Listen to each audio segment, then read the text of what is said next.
రాజు పాలనలో 7వ సంవత్సరం 5వ నెలలో ఎజ్రా యెరూషలేము వచ్చాడు.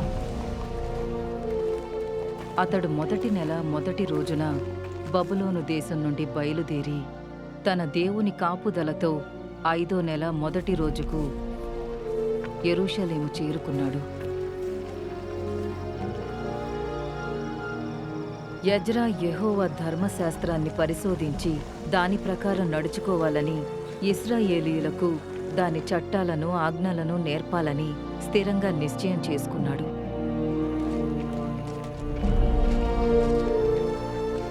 యెహోవా ఇశ్రాయేలు ప్రజలకు ఇచ్చిన ఆజ్ఞల చట్టాల విషయంలో లేఖికుడు యాజకుడు అయిన ఎజ్రాకు అర్తహషస్త రాజు పంపిన ఉత్తరం నకలు.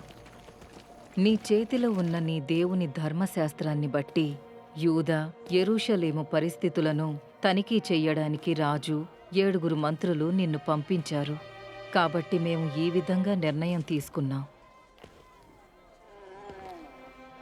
మా పూర్వీకులతో మొదలు ఇప్పటి వరకు మేమంతా ఘోరమైన అపరాధాలు చేస్తూ వచ్చాం.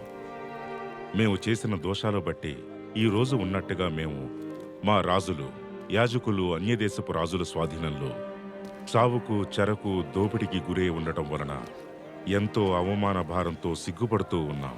యెహోవా, ఇశ్రాయేలు దేవా, నువ్వు నీతిపరుడివి. కాబట్టి ఈనాటి వరకు మిగిలిన మేము కొద్దిమందిమే. ఇదిగో, మేము నీ సన్నిధిలో అపరాధులం. నీ సన్నిధిలో నిలబడటానికి ఎవ్వరికీ అర్హత లేదు.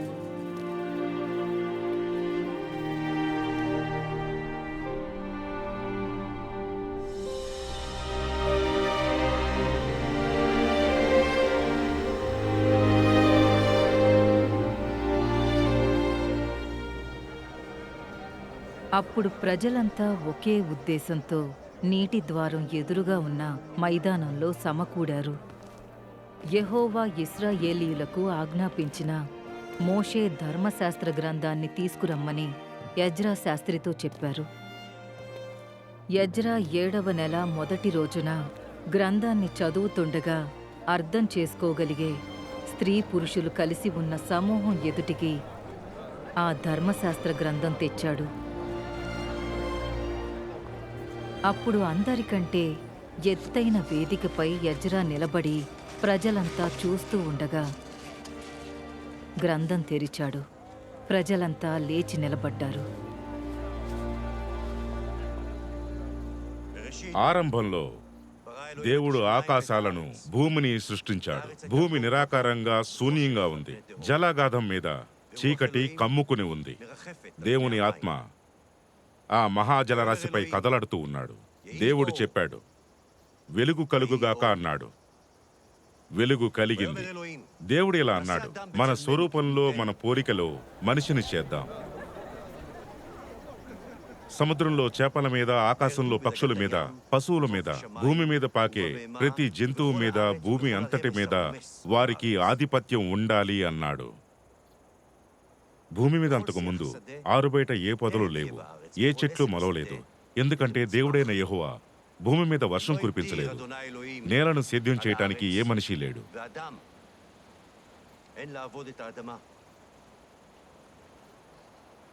దేవుడైన యెహోవా నేలలో నుంచి మట్టి తీసుకుని మనిషిని చేసి అతని ముక్కుపుటల్లో ఊపిరి ఊదాడు. మనిషికి ప్రాణం వచ్చింది.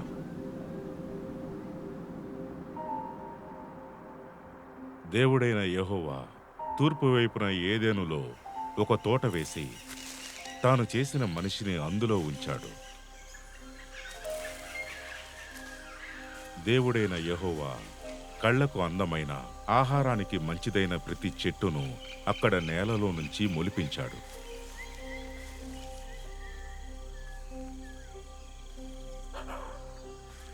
ఇంకా ఆ తోట మధ్యలో జీవవృక్షాన్ని, ఏది మంచో ఏది చెడో తెలిపే వృక్షాన్ని కూడా నేలలో నుంచి మొలిపించాడు. దేవుడైన యెహోవా, ఈ తోటలో ఉన్న ప్రతి చెట్టు ఫలాన్ని నువ్వు అభ్యంతరం లేకుండా తినొచ్చు, కానీ మంచి చెడ్డల తెలివినిచ్చే చెట్టు ఫలాలు మాత్రం నువ్వు తినకూడదు. నువ్వు వాటిని తిన్న రోజున ఖచ్చితంగా చచ్చిపోతావు అని మనిషికి ఆజ్ఞాపించాడు.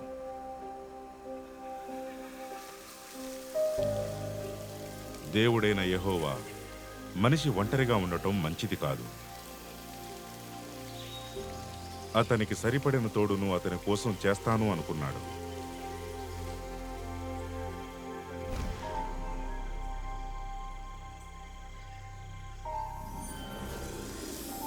దేవుడైన యెహోవా చేసిన జంతువులన్నిటిలోనూ పాము జిత్తుల మారి. వాడు ఆ స్త్రీతో, నిజమేనా? ఈ తోటలో ఉన్న చెట్లకు కాసే ఏ పండు ఏదీ మీరు తినకూడదు అని దేవుడు చెప్పాడా అన్నాడు. పాము స్త్రీతో, మీరు చావనే చావరు. ఎందుకంటే మీరు దాన్ని తిన్న రోజున మీ కళ్ళు తెరుచుకుంటాయి.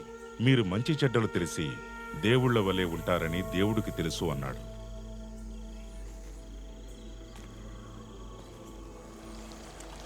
స్త్రీ ఆ చెట్టు తినటానికి మంచిదిగా, కంటికి ఇంపుగా, వివేకం కలగటం కోసం కోరదగినదిగా ఉండటం చూసి దాని పండ్లలో కొన్నిటిని కోసి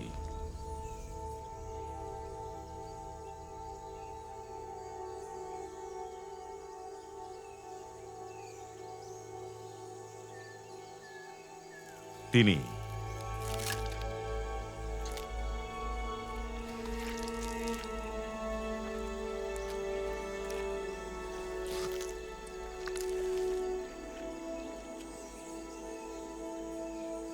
తనతో పాటు తన భర్తకు కూడా ఇచ్చింది. అతడు కూడా తిన్నాడు. అప్పుడు వాళ్ళిద్దరికీ కళ్ళు తెరుచుకున్నాయి. తాము నగ్నంగా ఉన్నామని గ్రహించి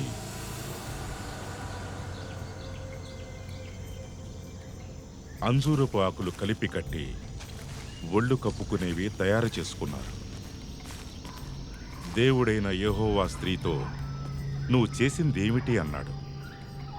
స్త్రీ, సర్పం నన్ను మోసం చేసిన కారణంగా నేను తిన్నాను అంది. దేవుడైన యెహోవా, ఇప్పుడు మనిషి మంచి చెడ్డలు తెలిసిన మనలాంటి వాడయ్యాడు కాబట్టి ఒకవేళ అతడు తన చెయ్యి చాపి ఆ జీవవృక్ష ఫలం కూడా తీసుకుని తిని శాశ్వతంగా జీవిస్తాడేమో, అది మంచిది కాదు అన్నాడు. దేవుడైన యెహోవా అతన్ని ఏ నేల నుంచి తీశాడో ఆ నేలను సాగు చేయటానికి ఏదైనా తోటలో నుంచి అతన్ని పంపివేశాడు. మనుష్యుల దుర్మార్గం భూమి మీద మితిమీరిపోయిందని, వాళ్ళ హృదయ ఆలోచన విధానం ఎప్పుడూ దుష్టత్వమే అని యెహోవా చూశాడు. యెహోవా భూమి మీద మనుషులను చేసినందుకు బాధపడి హృదయంలో విచారించాడు.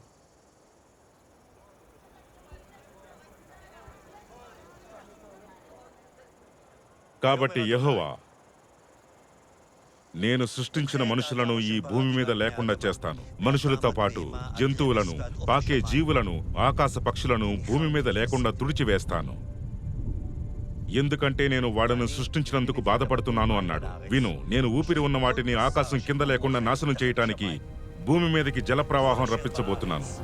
లోకంలో ఉన్నవన్నీ చనిపోతాయి. పొడి నేల మీద ఉన్న వాటన్నిటిలో నాసిక రంధ్రాల్లో ఊపిరి ఉన్నవన్నీ చనిపోయాయి.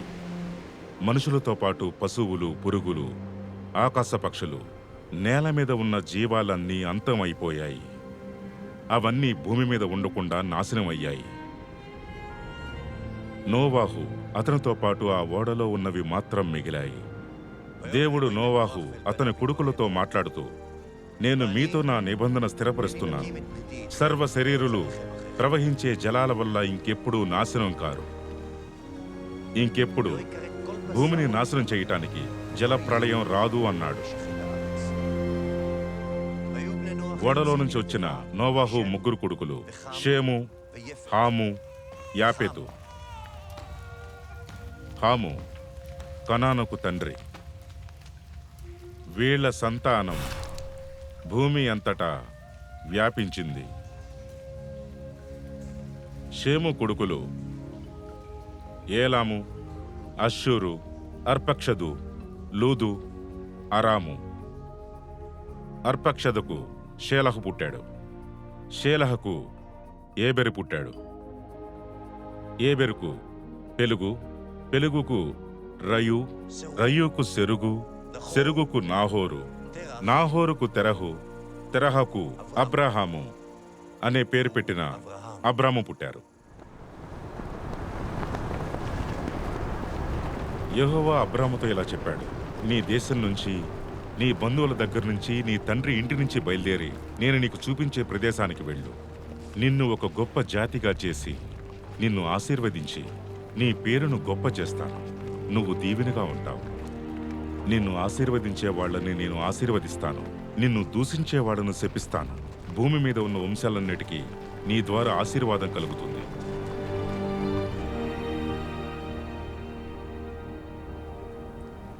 యెహోవా అతనికి చెప్పినట్టు అబ్రాము చేశాడు. అతనితో పాటు లోతు కూడా బయలుదేరాడు. హారాను నుంచి బయలుదేరినప్పుడు అబ్రాము వయసు 75 సంవత్సరాలు.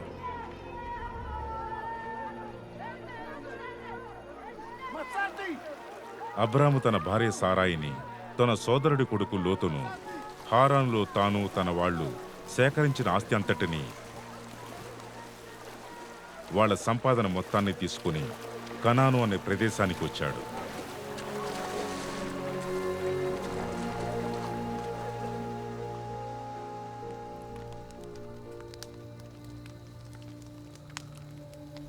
ఈ సంగతులు జరిగిన తరువాత యెహోవా దూత అబ్రాముకు దర్శనమిచ్చాడు.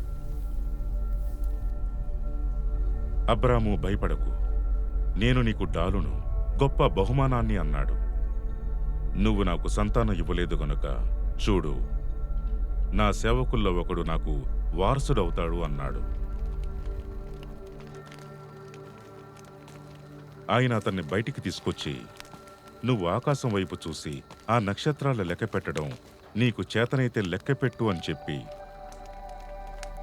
నీ సంతానం కూడా అలా అవుతుంది అని చెప్పాడు. అబ్రాము యెహోవాను నమ్మాడు. ఆ నమ్మకాన్నే ఆయన అతనికి నీతిగా పరిగణించాడు.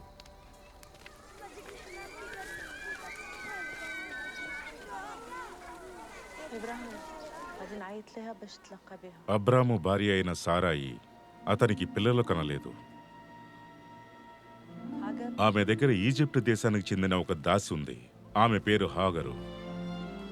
అబ్రాము అప్పటికే కనాను దేశంలో 10 ఏళ్ల నుండి నివాసం ఉంటున్నాడు.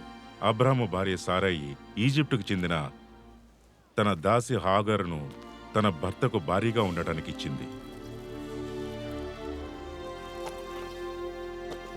అతడు హాగరుతో సంబంధం పెట్టుకున్నాడు. దాంతో ఆమె గర్భం ధరించింది. తాను గర్భం ధరించానని తెలుసుకున్న హాగరు తన యజమానురాలుని చులకనగా చూడటం ప్రారంభించింది. అప్పుడు సారాయి అబ్రాముతో, నా ఉసురు నీకు తగులుతుంది, ఇదంతా నీ వల్లే జరిగింది. నా దాసిని నేనే నీ చేతుల్లో పెట్టాను. ఆమె గర్భవతి అయింది. అది తెలిసిన దగ్గర నుంచి అది కన్ను మిన్ను గానక నన్ను చులకనగా చూడటం మొదలుపెట్టింది. నీకు నాకు మధ్యన యెహోవా న్యాయం తీరుస్తాడు అంది. అందుకు అబ్రాము, ఇలా చూడు, నీ దాసి నీ చెప్పు చేతల్లోనే ఉంది కదా, ఆమె విషయంలో నీ ఇష్టం వచ్చినట్టు చేసుకో అన్నాడు. సారాయి తన దాసిని రాచి రంపాన పెట్టింది. దాంతో ఆమె సరాయి దగ్గర నుంచి పారిపోయింది. షురూకు వెళ్లే దారిలో అడవిలో నీటి ఊట దగ్గర యెహోవా దూత ఆమెను చూశాడు.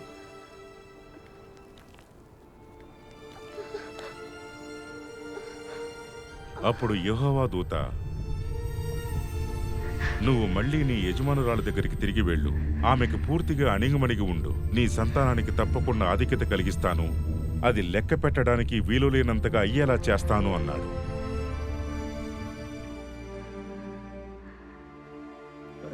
తర్వాత హాగరు అబ్రాము కొడుక్కి జన్మనిచ్చింది. హాగరు ద్వారా పుట్టిన తన కుమారుడికి అబ్రాము ఇస్మాయిల్ అని పేరు పెట్టాడు.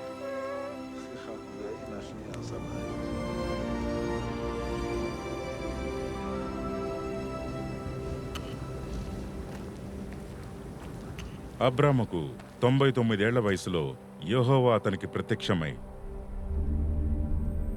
నేను సర్వశక్తిగల దేవుణ్ణి, నా సముఖంలో మెలుగుతూ నిందారహితుడిగా ఉండు. ఇకపైన నీ పేరు అబ్రాము కాదు, నిన్ను అనేక జాతులకు తండ్రిగా నియమిస్తున్నాను. కనుక ఇక నుంచి నీ పేరు అబ్రాహాము అవుతుంది.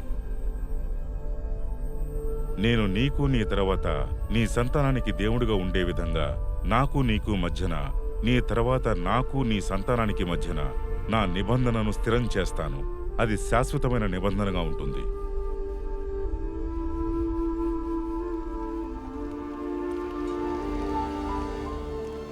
దేవుడు అబ్రహాముతో ఇంకా ఇలా అన్నాడు, నీ భార్య అయిన సారాయిని ఇక నుండి సారాయి అని పిలవద్దు. ఇక నుండి ఆమె పేరు శారా. నేను ఆమెను ఆశీర్వదించి ఆమె ద్వారా నీకు కొడుకుని ఇస్తాను. ఆమె అనేక జాతులకు తల్లి అవుతుంది. ఆమె నుండి అనేక జాతుల రాజులు వస్తారు.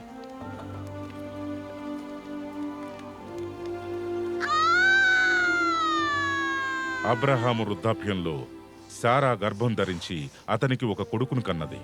అబ్రహాముతో దేవుడైన యెహోవా చెప్పిన సమయంలోనే ఇది జరిగింది.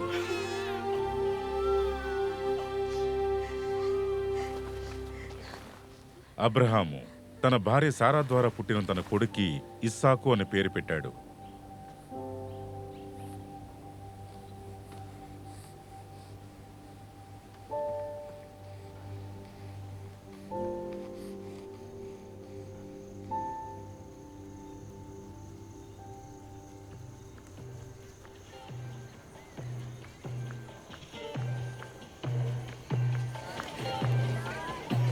ఆ పిల్లవాడు పెరిగి పాలు విడిచిపెట్టాడు. ఇస్సాకు పాలు మానిన రోజున అబ్రహాము గొప్ప విందు చేశాడు.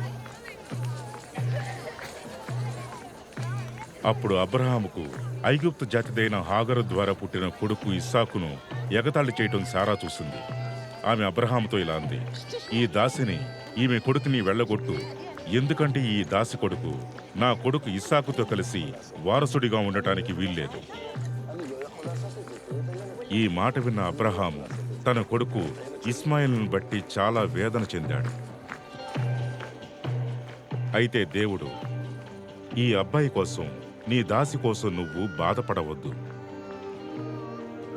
ఈ విషయంలో శారా నీకు చెప్పినట్టు చెయ్యి, ఎందుకంటే ఇస్సాకు వలన కలిగే సంతానమే నీకు వారసులవుతారు. అయినప్పటికీ ఈ దాసు కొడుకు కూడా నీ సంతానం గనుక నేను అతన్ని కూడా ఒక జాతిగా చేస్తాను అని అబ్రహాముతో చెప్పాడు.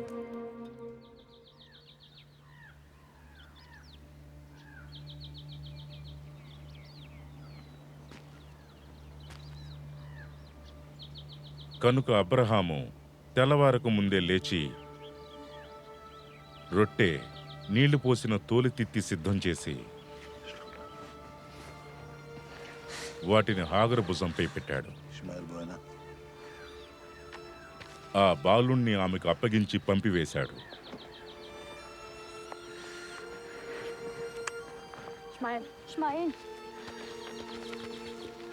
ఆమె వెళ్ళి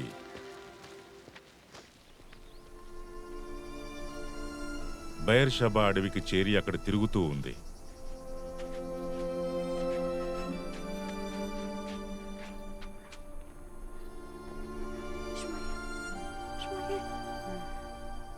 ఆ తోలితిత్తిలోని నీళ్లు అయిపోయాక ఆమె బాలుణ్ణి ఒక పొద కింద విడిచిపెట్టింది. ఈ పిల్లవాడి చావు చూడటం నా వల్ల కాదు అనుకుని కొంత దూరం వెళ్ళి వాడికి ఎదురుగా కూర్చుంది. అక్కడ ఎలుగెత్తి బిగ్గరగా ఏడ్చింది. దేవుడు ఆ బాలుడి మొర విన్నాడు. అప్పుడు దేవుని దూత ఆకాశం నుండి హాగరుని పిలిచాడు. హాగరు, నీకు వచ్చిన కష్టం ఏమిటి? భయపడవద్దు. ఆ బాలుడు ఉన్న చోటనే దేవుడు అతని మొర విన్నాడు. నువ్వు లేచి ఆ బాలుణ్ణి పైకి లేపు, అతనికి ధైర్యం చెప్పు, ఎందుకంటే నేను అతన్ని ఒక గొప్ప జాతిగా వృద్ధి చేయబోతున్నాను అని ఆమెకు చెప్పాడు.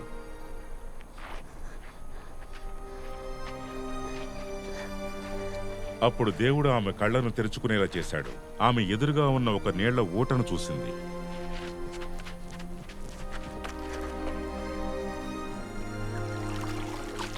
ఆమె వెళ్ళి తోలుతిత్తిని నీళ్లతో నింపి ఆ బాలుడికి తాగించింది. దేవుడు ఆ అబ్బాయికి తోడుగా ఉన్నాడు. అతడు పెరిగి పెద్దవాడయ్యాడు. ఆ అడవిలోనే నివసించి విలువిద్యలో ప్రావీణ్యుడయ్యాడు.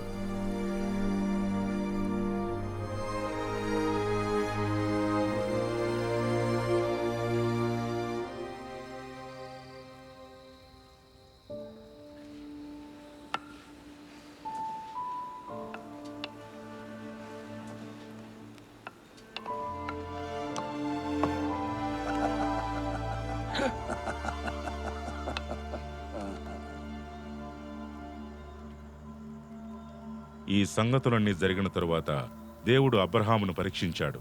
ఆయన అబ్రహాము అని పిలిచినప్పుడు అతడు చిత్తం ప్రభు అన్నాడు. అప్పుడు ఆయన అబ్రహాముతో, నువ్వు ప్రేమించే నీ ఒక్కగానొక్క కొడుకు ఇస్సాకును తీసుకుని మోరియా దేశానికి వెళ్ళు.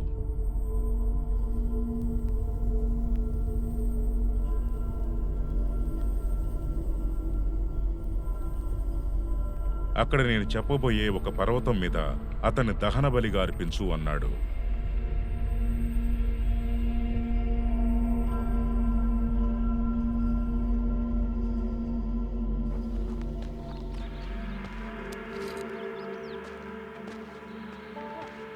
కనుక అబ్రహాము తెల్లవారగానే లేచి తన గాడిదకు జీను కట్టి సిద్ధం చేసి దహనబలి కోసం కట్టెలు కట్టి తన కొడుకు ఇస్సాకుతో పాటు 2 పనివాళ్లను వెంటబెట్టుకుని దేవుడు తనకు చెప్పిన ప్రాంతానికి ప్రయాణమయ్యాడు.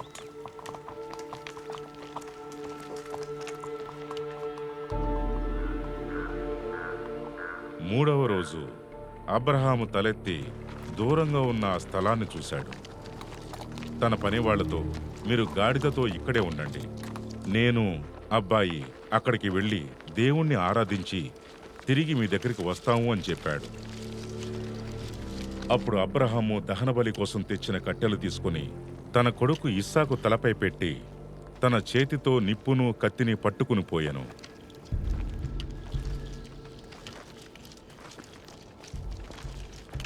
ఇక వాళ్ళిద్దరూ కలిసి కొండపైకి ఎక్కుతున్నారు.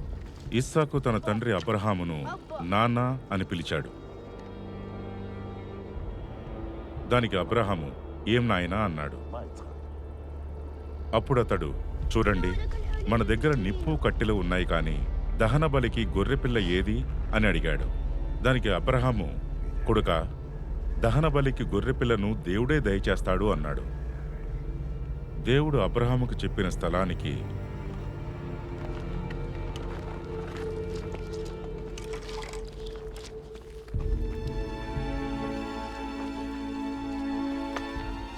వారు చేరుకున్నారు. అక్కడ అబ్రహాము ఒక బలిపీఠం నిర్మించి దానిపై కట్టెలు పేర్చాడు.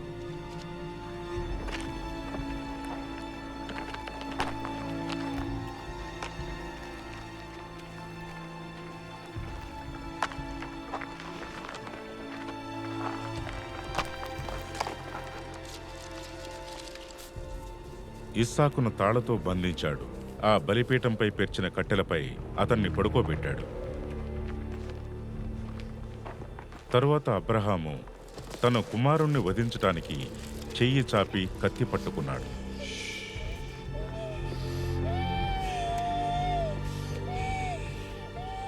అప్పుడు ఆకాశం నుండి యెహోవా దూత అబ్రహాము, అబ్రహాము అని పిలిచాడు. దానికతడు, చిత్తం ప్రభు అన్నాడు. అప్పుడు ఆయన, ఆ బాలునిపై చెయ్యి వేయకు,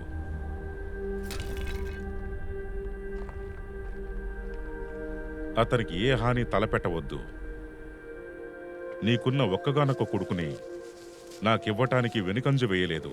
అది చూశాక నీకు దేవుని పట్ల భయభక్తులు ఉన్నాయని నాకు తెలిసింది అన్నాడు.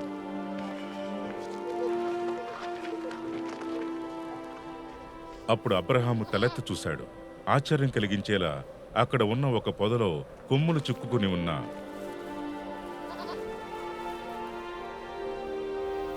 ఒక పొట్టేలు అతనికి కనిపించింది. అబ్రహాము వెళ్లి ఆ పొట్టేలును పట్టుకుని తన కొడుక్కి బదులుగా దాన్ని దహనబలిగా అర్పించాడు. యెహోవా దూత రెండవసారి ఆకాశం నుండి అబ్రహామును పిలిచి ఇలా అన్నాడు, నువ్వు నీ ఒక్కగానొక్క కొడుకుని ఇవ్వటానికి వెనుకంజ వేయకుండా ఇదంతా చేశావు. అందుకే ప్రమాణం చేస్తున్నాను, నేను నిన్ను ఆశీర్వదిస్తాను. నీ వారసులను ఆకాశంలో ఉండే నక్షత్రాల వలె, సముద్ర తీరంలో ఉండే ఇసుక రేణువుల వలె అత్యధికంగా విస్తరించేలా చేస్తాను.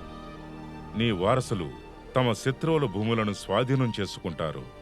నువ్వు నా మాట విన్నావు కనుక నీ సంతానం వల్ల భూమిపై ఉన్న జాతులన్నిటినీ ఆశీర్వదిస్తాను. అబ్రహాము తన సంపాదనంతా ఇస్సాకుకు ఇచ్చేశాడు. అబ్రహాము సుదీర్ఘకాలం జీవించి నిండు వృద్ధాప్యంలో సంపూర్ణ జీవితం గడిపి చనిపోయిన తన పితరులను చేరుకున్నాడు. ఇస్సాకు పద్దనరాములో నివసించే సిరియావాడైన బెతుయేలు కూతురు సిరియావాడైన లాబాను సోదరి అయిన రిబ్కాను పెళ్లి చేసుకున్నాడు. అప్పటికి అతని వయసు 40 సంవత్సరాలు. ఇస్సాకు భార్యకి పిల్లలు కలగలేదు. అందుకని ఇస్సాకు ఆమె విషయంలో యెహోవాను వేడుకున్నాడు. యెహోవా అతని ప్రార్థన విన్నాడు. ఆ ప్రార్థనకు జవాబిచ్చాడు. ఫలితంగా అతని భార్య రిబ్కా గర్భవతి అయింది.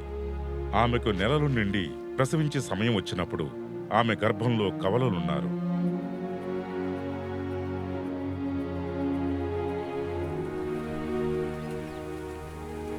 ఆ పిల్లలిద్దరూ పెద్దవాళ్లయ్యారు. వారిలో ఏశావు జంతువులను వేటాడటంలో నైపుణ్యం సాధించాడు.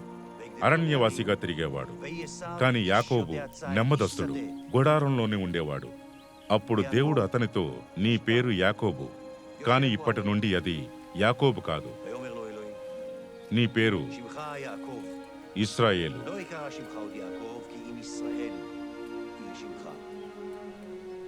అని చెప్పి అతనికి ఇశ్రాయేలు అని పేరు పెట్టాడు. దేవుడు, నేను సర్వశక్తి గల దేవుణ్ణి, నువ్వు ఫలించి అభివృద్ధి పొందు. ఒక జనాంగం, జాతుల గుంపు నీ నుండి కలుగుతాయి. రాజులు నీ సంతానంలో నుండి వస్తారు.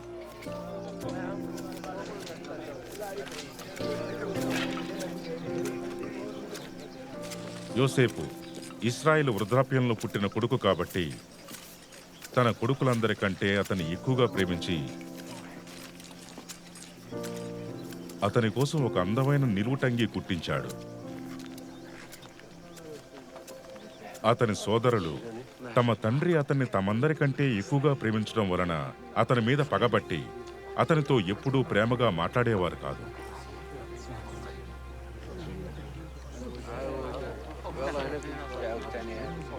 యోసేపు ఒక కలకని తన సోదరులతో దాన్ని గూర్చి చెప్పినప్పుడు వారు అతని మీద మరింత పగబట్టారు. అతడు వారితో ఇలా చెప్పాడు, నేను కన్న ఈ కల మీరు వినండి. అదేమిటంటే, మనం పొలంలో ధాన్యం కట్టలు కడుతూ ఉన్నాం. నా కట్ట లేచి నిలబడగానే మీ కట్టలు దాని చుట్టూ చేరి నా కట్టకి సాష్టంగా పడ్డాయి.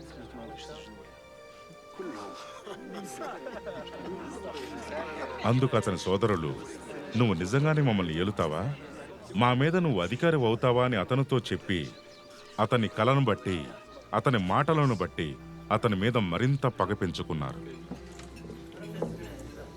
అతడు ఇంకొక కలకని తన సోదరులతో, ఇదిగో నేను మరొక కలగన్నాను. అందులో సూర్యచంద్రులు 11 నక్షత్రాలు నాకు సాష్టాంగ పడ్డాయి అని చెప్పాడు. అతని సోదరులు అతనిపై కక్ష పెంచుకున్నారు. అయితే అతని తండ్రి ఆ మాటలు జ్ఞాపకం ఉంచుకున్నాడు. యోసేపు సోదరులు షెకెములో తన తండ్రి మందను మేపటానికి వెళ్లారు. అప్పుడు ఇశ్రాయేలు యోసేపుతో, నీ సోదరులు షెకెములో మందను మేపుతున్నారు, నిన్ను వారి దగ్గరికి పంపుతాను రా అన్నప్పుడు అతడు అలాగే అని చెప్పాడు. అప్పుడు యాకోబు, నువ్వు వెళ్ళి నీ సోదరుల క్షేమాన్ని, మంద క్షేమాన్ని తెలుసుకుని నాకు కబురు తీసుకురా అని అతనితో చెప్పి హెబ్రోను లోయ నుండి అతన్ని పంపించాడు. అప్పుడు యోసేపు తన సోదరుల కోసం వెతుకుతూ వెళ్లి దోతానులో వారిని కనుగొన్నాడు. అతడు దగ్గరికి రాకముందే వారు అతన్ని దూరం నుంచి చూసి అతన్ని చంపటానికి దురాలోచన చేశారు. వారు, అడుగు, కలలు కనేవాడు వస్తున్నాడు, వీణ్ణి చంపి ఒక గుంటలో పారేసి ఏదో క్రూర జంతువు వీడిని చంపి తినేసింది అని చెప్దాం, అప్పుడు వీడి కలలు ఏమవుతాయో చూద్దాం అని ఒకరికొకరు చెప్పుకున్నారు. యోసేపు తన సోదరుల దగ్గరికి వచ్చినప్పుడు వారు యోసేపు తొడుక్కున్న ఆ అందమైన నిలువుటంగిని తీసేసి అతన్ని పట్టుకుని ఆ గుంటలో పడదోశారు. అది నీళ్లు లేని ఒట్టి గుంట.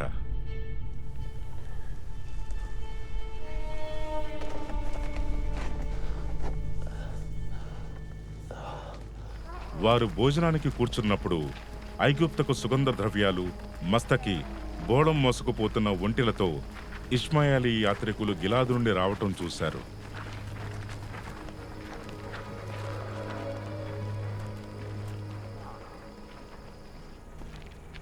అప్పుడు యూదా, మనం మన తమ్ముణ్ణి చంపి వాడి చావుని దాచిపెట్టడం వలన ఏం ప్రయోజనం? ఈ ఇష్మాయేలుకి వాడిని అమ్మేద్దాం రండి. ఎలాగైనా వాడు మన తమ్ముడు, మన రక్త సంబంధి కదా, వాడిని చంపకూడదు అని తన సోదరులతో చెప్పాడు. అందుకు అతని సోదరులు కూడా అంగీకరించారు. ఈ మిద్యాన వర్తకుల దగ్గరికి వచ్చినప్పుడు వారు ఆ గుంటలో నుండి యోసేపును పైకి తీసి ఆ ఇష్మాయేలీయులకు 20 షెకళ్ల వెండికి అతన్ని అమ్మేశారు. వారు యోసేపును ఐగుప్తుకు తీసుకుపోయారు.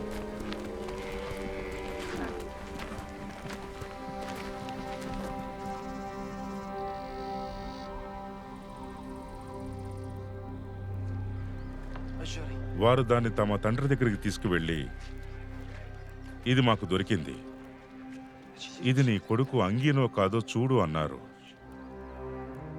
అతడు దాన్ని గుర్తుపట్టి, ఈ అంగీ నా కొడుకుదే, ఏదో ఒక క్రూర జంతువు వాణ్ణి చంపి తినేసింది, తప్పనిసరిగా అది యోసేపును చీల్చేసి ఉంటుంది అన్నాడు.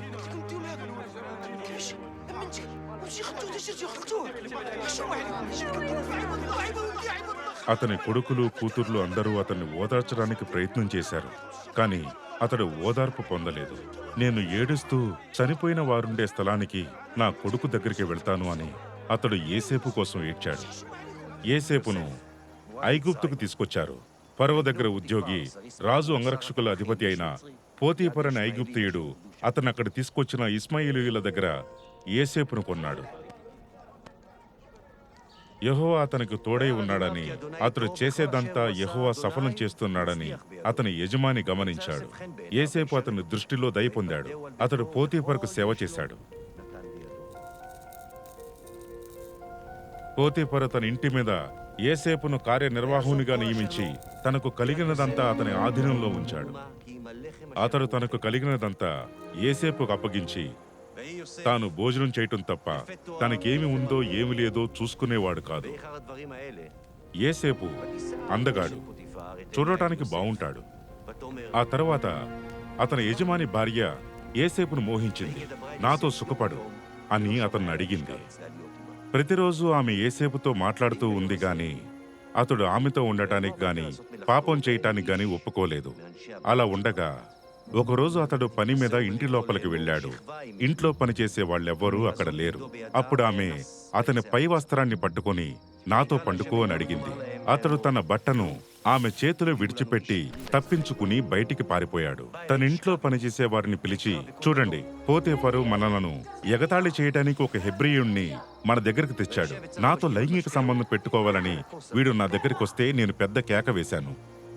నీ దాసుడు నాకిలా చేశాడు అని తన భార్య తనతో చెప్పిన మాటలు విని పోతీఫరు కోపంతో మండిపడ్డాడు. యోసేపు యజమాని అతన్ని రాజు ఖైదీలను బంధించే చెరసాలలో వేయించాడు. అతడు చెరసాలలో ఉన్నాడు.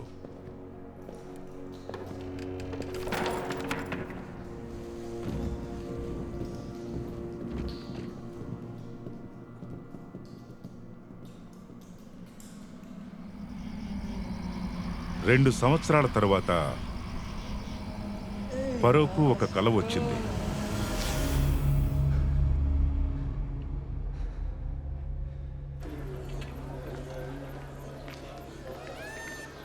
ఉదయాన్నే అతని మనస్సు కలవరపడింది. కాబట్టి అతడు ఐగుప్తు శకునిగాళ్ళందరినీ, అక్కడి పండితులందరినీ పిలిపించి తన కలను వివరించి వారితో చెప్పాడు గాని ఫరోకు వాటి అర్థం చెప్పేవాడెవడూ లేడు. అప్పుడు గిన్నె అందించే వారి నాయకుడు, ఈ రోజు నా తప్పు గుర్తుకు వచ్చింది. ఫరో తన సేవకుల మీద కోపపడి నన్ను రొట్టెలు చేసే నాయకుడిని రాజు అంగరక్షకుల అధిపతి ఇంట్లో కావలిలో ఉంచాడు. ఒకే రాత్రి నేను అతడు కలలు కన్నాము. ఒక్కొక్కడు వేరువేరు అర్థాలతో కలలు కన్నాము. అక్కడ రాజా అంగరక్షకుల అధిపతికి సేవకుడిగా ఉన్న ఒక హెబ్రీ యువకుడు మాతో కూడా ఉన్నాడు. అతనితో మా కలలను మేము వివరించి చెబితే అతడు వాటి అర్థాన్ని మాకు తెలియచేశాడు. అతడు మాకు ఏం చెప్పాడో దాని ప్రకారమే జరిగింది. నా ఉద్యోగం నాకు మళ్లీ ఇప్పించి వేరే వాడిని ఉరితీయించారు అని ఫరోతో చెప్పాడు.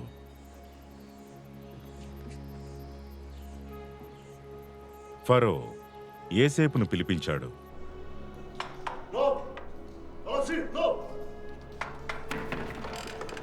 చెరసాలలో నుండి అతను త్వరగా రప్పించారు. అతడు క్షవరం చేసుకుని బట్టలు మార్చుకుని ఫరో దగ్గరికి వచ్చాడు. ఫరో యోసేపుతో, నేనొక కల కన్నాను, దాని అర్థం చెప్పేవారు ఎవరూ లేరు. నువ్వు కలను వింటే దాని అర్థాన్ని తెలియజేయగలవని నిన్ను గూర్చి విన్నాను అన్నాడు. అందుకు ఫరో, నా కలలో నేను ఏటి ఒడ్డున నిలబడ్డాను. బలిసిన అందమైన 7 ఆవులు ఏటిలో నుండి పైకి వచ్చి జమ్ముగడ్డిలో మేస్తున్నాయి. నీరసంగా, చాలా వికారంగా చిక్కిపోయిన మరి 7 ఆవులు వాటి తర్వాత పైకి వచ్చాయి. వీటి అంత వికారమైనవి ఐగుప్తు దేశంలో ఎక్కడా నాకు కనబడలేదు. నా కలలో నేను చూస్తే పుష్టిగల 7 మంచి వెన్నులు ఒక్క కంకికి పుట్టాయి. తూర్పు గాలి చేత చెడిపోయి ఎండిన 7 పీల వెన్నులు వాటి తర్వాత మొలిచాయి. ఈ పీల వెన్నులు ఆ మంచి వెన్నులను మింగివేశాయి. ఈ కలను పండితులకు తెలియజేశాను గాని దాని అర్థాన్ని తెలియజేసేవారెవ్వరూ లేరు అని అతనితో చెప్పాడు. ఇదిగో, ఐగుప్తు దేశమంతటా చాలా సమృద్ధిగా పంట పండే 7 ఏళ్లు రాబోతున్నాయి. వాటి తర్వాత 7 ఏళ్లు కరువు వస్తుంది. అప్పుడు ఆ పంట సమృద్ధినంతా ఐగుప్తు దేశం మరిచిపోతుంది. ఆ కరువు దేశాన్ని నాశనం చేస్తుంది. ఈ పని దేవుడే నిర్ణయించాడు. దీన్ని దేవుడు చాలా త్వరగా జరిపిస్తాడు. అందుకే ఆ కల ఫరోకు 2 సార్లు వచ్చింది.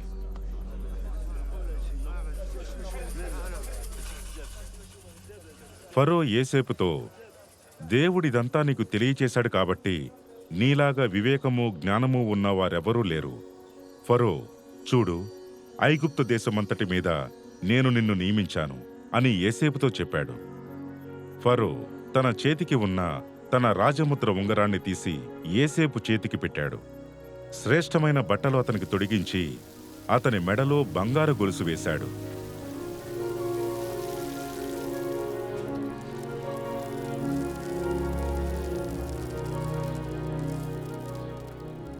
సమృద్ధి గల 7 ఏళ్లలో భూమి చాలా విరివిగా పండింది. యోసేపు సముద్రపు ఇసుకంత విస్తారంగా ధాన్యాన్ని నిల్వ చేశాడు. అది కొలతకు మించిపోయింది కాబట్టి దాన్నింక కొలవటం మానుకున్నారు. ఐగుప్తు దేశంలో సమృద్ధిగా పంట పండిన 7 ఏళ్లు గడిచిపోయాయి. యోసేపు చెప్పిన ప్రకారం 7 ఏళ్ల కరువు మొదలైంది గాని ఐగుప్తు దేశమంతటా ఆహారం ఉంది. ఐగుప్తు దేశమంతటా కరువు వచ్చినప్పుడు ఆ దేశ ప్రజలు ఆహారం కోసం ఫరోకు మొరపెట్టుకున్నారు. అప్పుడు ఫరో, మీరు యోసేపు దగ్గరికి వెళ్ళి అతడు మీతో చెప్పినట్లు చేయండి అని ఐగుప్తీయులందరితో చెప్పాడు. ఆ కరువు లోకమంతా తీవ్రంగా ఉండటం వల్ల లోకమంతా యోసేపు దగ్గర ధాన్యం కొనటానికి ఐగుప్తుకు వచ్చింది. కరువు కనాను దేశంలో ఉంది కాబట్టి ధాన్యం కొనటానికి వచ్చిన వారితో ఇశ్రాయేలు కొడుకులు కూడా వచ్చారు. యోసేపు తన అన్నలను చూసి వారిని గుర్తుపట్టి వారికి తెలియని మనిషిలా వారితో కఠినంగా మాట్లాడి, మీరెక్కడి నుంచి వచ్చారు అని అడిగాడు. అందుకు వారు, ఆహారం కొనటానికి కనాను దేశం నుండి వచ్చాము అన్నారు. యోసేపు తన అన్నలను గుర్తుపట్టాడు గాని వారు అతన్ని గుర్తుపట్టలేదు. యోసేపు వారిని గూర్చి తనకు వచ్చిన కలలను గుర్తు తెచ్చుకుని, మీరు గూఢచారులు, ఈ దేశపు గుట్టు తెలుసుకోవటానికి వచ్చారు అన్నాడు. వారు, లేదు ప్రభు, మీ దాసులైన మేము ఆహారం కొనటానికే వచ్చాము. మేమంతా ఒక తండ్రి కొడుకులం, మేము నిజాయితీ గలవాళ్ళం. నీ దాసులైన మేము గూఢచారులం కాదు అని బదులిచ్చారు.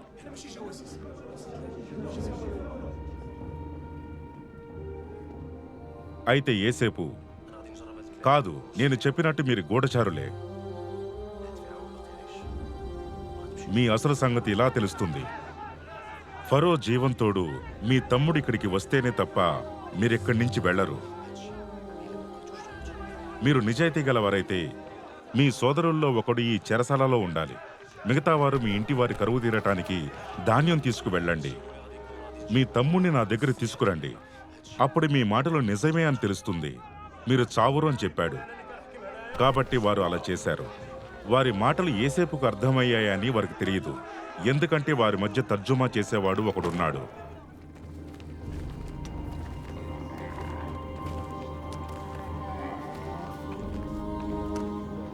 అయితే వారు దిగిన చోట ఒకడు తన గాడిదకు మేత పెట్టడానికి తన సంచి విప్పితే అతని ధనం కనబడింది. అవి అతని సంచి మూతిలో ఉన్నాయి. అప్పుడు అతడు, నా డబ్బు నాకే ఉంది, చూడండి, నా సంచిలోనే ఉంది అని తన సోదరులతో అన్నాడు. వారి గుండెలు అదిరిపోయాయి. వారు వణికిపోతూ ఒకరితో ఒకరు, ఇదేంటి, దేవుడు మనకిలా చేశాడు అనుకున్నారు.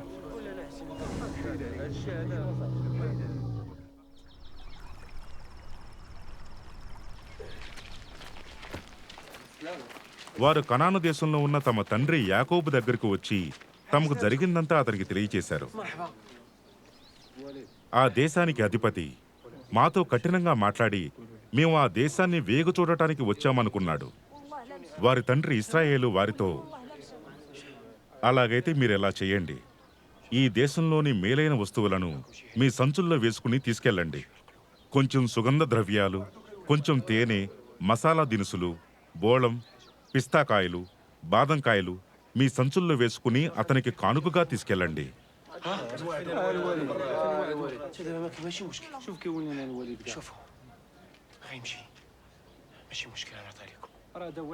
మీ తమ్ముణ్ణి వెంటబెట్టుకుని అతని దగ్గరికి తిరిగి వెళ్ళండి.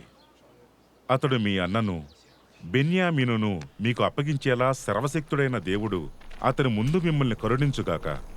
నేను సంతానాన్ని పోగొట్టుకోవాల్సి ఉంటే పోగొట్టుకుంటాను అని వారితో చెప్పాడు.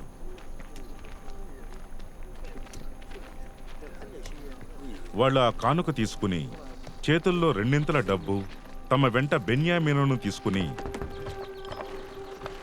ఐగుప్తుకు వెళ్లి యోసేపు ముందు నిలబడ్డారు.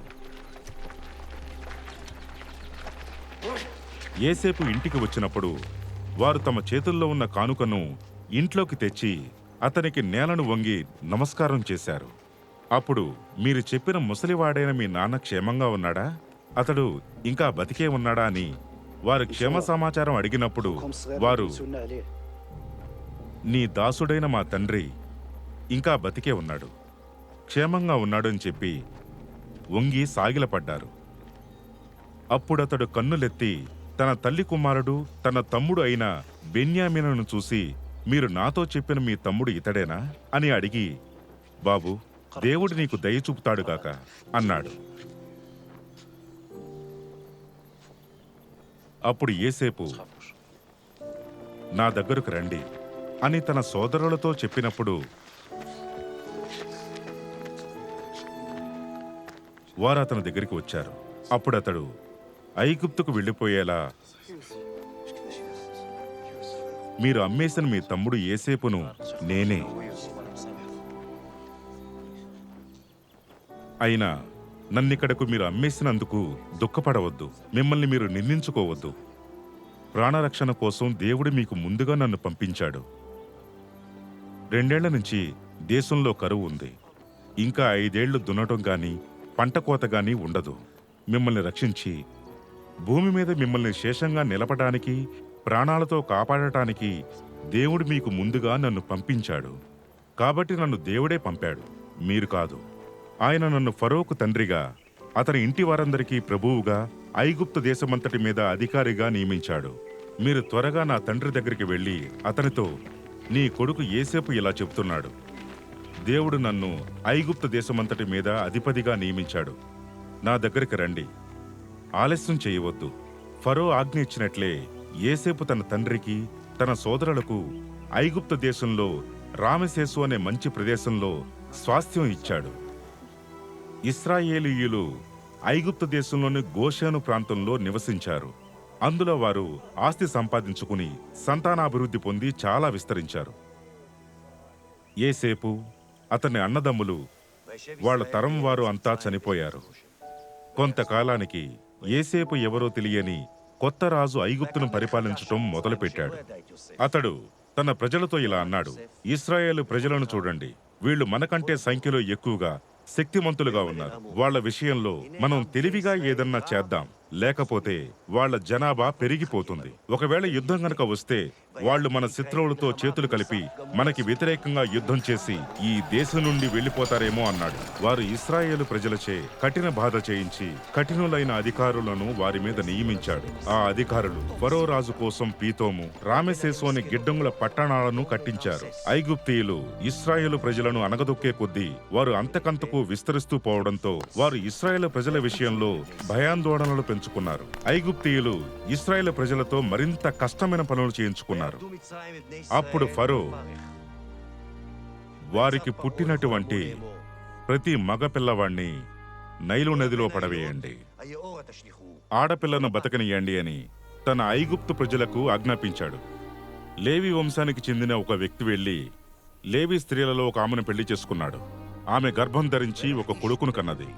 వాడు ఎంతో అందంగా ఉండడం వల్ల అతన్ని 3 నెలల పాటు దాచిపెట్టింది. ఇక అతన్ని దాచి ఉంచలేక జమ్ముతో ఒక పెట్టి చేయించి దానికి జిగురు, కీలు పూసి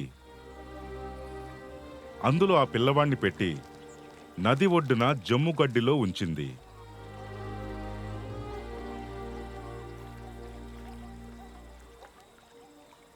పిల్లవాడికి ఏమైనా జరుగుతుందేమోనని వాడి అక్క దూరంగా నిలబడి చూస్తూ ఉంది. ఫరో చక్రవర్తి కూతురు స్నానం చేయటానికి నది దగ్గరకొచ్చింది. ఆమె దాసీలు నది ఒడ్డున విహరిస్తూ ఉన్నారు. ఆమె రెల్లుగడ్డిలో ఉన్న ఆ పెట్టెను చూసి తన దాసిని పంపి దాన్ని తెప్పించింది. పెట్టి తెరిచినప్పుడు ఏడుస్తూ ఉన్న పిల్లవాడు కనిపించాడు. ఆమె వాడిపై జాలిపడింది. వీడు హెబ్రీయుల పిల్లవాడు అంది.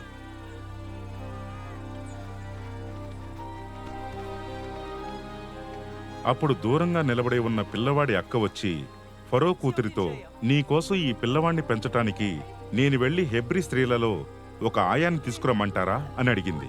ఫరో కూతురు వెళ్లి తీసుకురా అంది. ఆ బాలిక వెళ్లి ఆ బిడ్డ తల్లిని తీసుకొచ్చింది. ఫరో కూతురు ఆమెతో, ఈ పిల్లవాణ్ణి తీసుకుపోయి నా కోసం పాలిచ్చి పెంచు, నేను నీకు జీతం ఇస్తానని చెప్పింది. ఆమె పిల్లవాణ్ణి తీసుకుపోయి పాలిచ్చి పెంచింది. ఆ పిల్లవాడు పెద్దవాడైన తర్వాత ఆమె అతన్ని ఫరో కూతురు దగ్గరికి తీసుకొచ్చింది. అతడు ఆమెకు కొడుకయ్యాడు. ఆమె నీళ్లలో నుండి నేను ఇతన్ని బయటికి తీశాను, కాబట్టి ఇతని పేరు మోషే అని చెప్పింది. మోషే పెద్దవాడైన తరువాత తన ప్రజల దగ్గరికి వెళ్ళాడు. వారు పడుతున్న కష్టాలు, ఇబ్బందులు చూశాడు. ఆ సమయంలో తన సొంత జాతి వాడైన హెబ్రీయుల్లో ఒకణ్ణి ఒక ఐగుప్తీయుడు కొట్టడం చూశాడు. అటు ఇటు చూసి అక్కడెవరూ లేకపోవడంతో ఆ ఐగుప్తీయుడిని కొట్టి చంపి ఇసుకలో పాతిపెట్టాడు.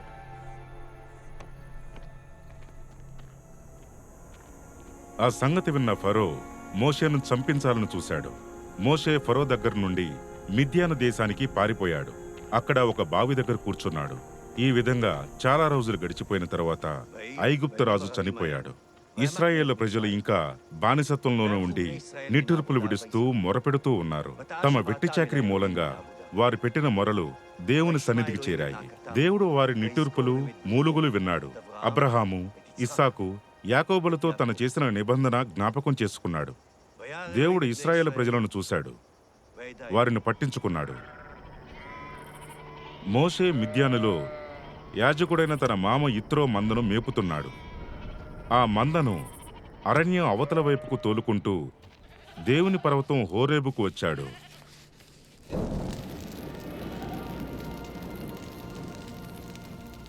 అక్కడ ఒక పొద మధ్య నుండి అగ్నిజ్వాలల్లో యెహోవా దూత అతనికి ప్రత్యక్షమయ్యాడు. మోషే చూస్తూ ఉండగా అగ్నిలో ఆ పొద మండుతూ ఉంది, కాని పొద కాలిపోవటం లేదు.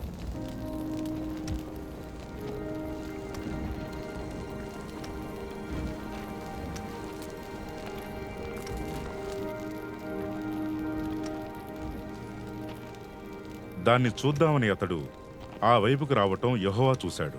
ఆ పొద మధ్య నుండి దేవుడు మోషే, మోషే అని అతన్ని పిలిచాడు. అప్పుడు అతడు చిత్తం ప్రభు అన్నాడు. అందుకు ఆయన, దగ్గరికి రావద్దు, నీ కాళ్లకున్న చెప్పులు తీసేయ్, నువ్వు నిలబడి ఉన్న ప్రదేశం పవిత్రమైనది అన్నాడు.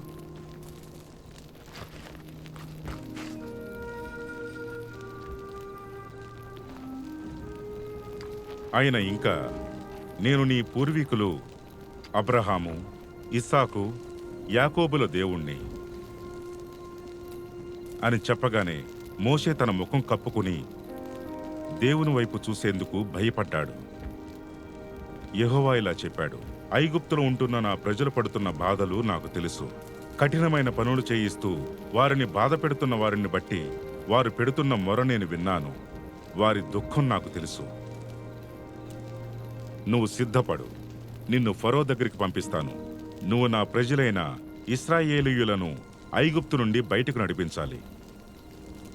అప్పుడు మోషే దేవునితో, ఫరో దగ్గరికి వెళ్ళి ఇశ్రాయేలీయులను ఐగుప్తు నుండి బయటకు నడిపించటానికి నేను ఏపాటి వాణ్ణి అని అన్నాడు. మోషే, నేను ఇశ్రాయేలు ప్రజల దగ్గరికి వెళ్ళి వారితో మీ పూర్వీకుల దేవుడు మీ దగ్గరకు నన్ను పంపించాడని చెప్పినప్పుడు వారు ఆయన పేరేమిటి అని అడిగితే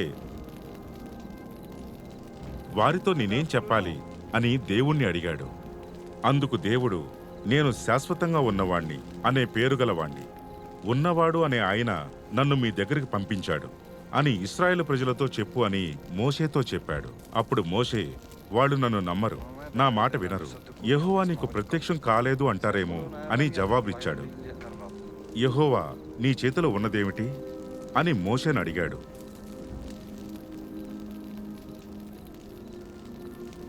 అతడు కర్ర అన్నాడు. అప్పుడు దేవుడు, ఆ కర్రను నేల మీద పడేయి అన్నాడు. అతడు దాన్ని నేల మీద పడేయగానే అది పాముగా మారిపోయింది. మోషే భయపడి దూరంగా పరిగెత్తాడు. అప్పుడు యెహోవా, నీ చేత్తో దాని తోక పట్టుకో అని చెప్పాడు. అతడు తన చెయ్యి చాపి దాన్ని పట్టుకోగానే అది అతని చేతిలో కర్రగా మారిపోయింది. ఆయన, దీన్ని బట్టి వాళ్ళు తమ పూర్వీకుల దేవుడు యెహోవా అంటే అబ్రహాము, ఇస్సాకు, యాకోబుల దేవుడు నీకు ప్రత్యక్షమయ్యాడని నమ్ముతారు అన్నాడు.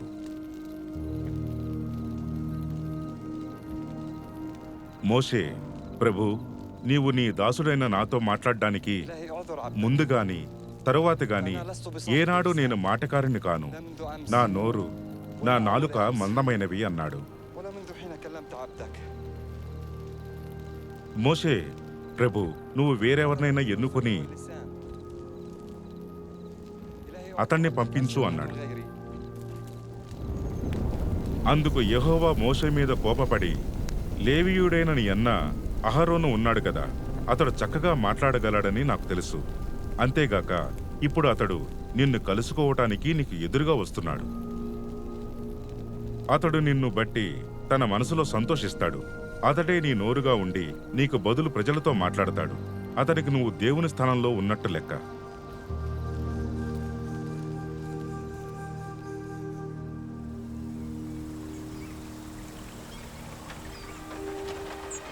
అప్పుడు యెహోవా మోషేతో ఇలా చెప్పాడు, నీవు ఐగుప్తుకు చేరిన తరువాత చేయడానికి నేను నీకిచ్చిన అద్భుత కార్యాలు ఫరో సమక్షంలో చెయ్యాలి.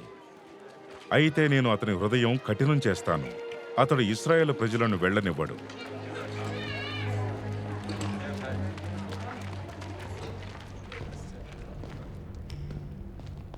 ఈ విషయాలు జరిగిన తరువాత మోషే, అహరోనులు ఫరో దగ్గరికి వెళ్ళి, ఇశ్రాయేలు ప్రజల దేవుడు యెహోవా ఆజ్ఞాపిస్తున్నాడు, ఎడారిలో నా కోసం ఉత్సవం చేయటానికి నా ప్రజలను వెళ్ళనివ్వు అని చెప్పారు. అందుకు ఫరో, యెహోవా ఎవరు? నేను అతని మాట విని ఇశ్రాయేలీయులను ఎందుకు వెళ్ళనివ్వాలి? నాకు యెహోవా అంటే ఎవరో తెలియదు, ఇశ్రాయేలీయులను వెళ్ళనివ్వును అన్నాడు.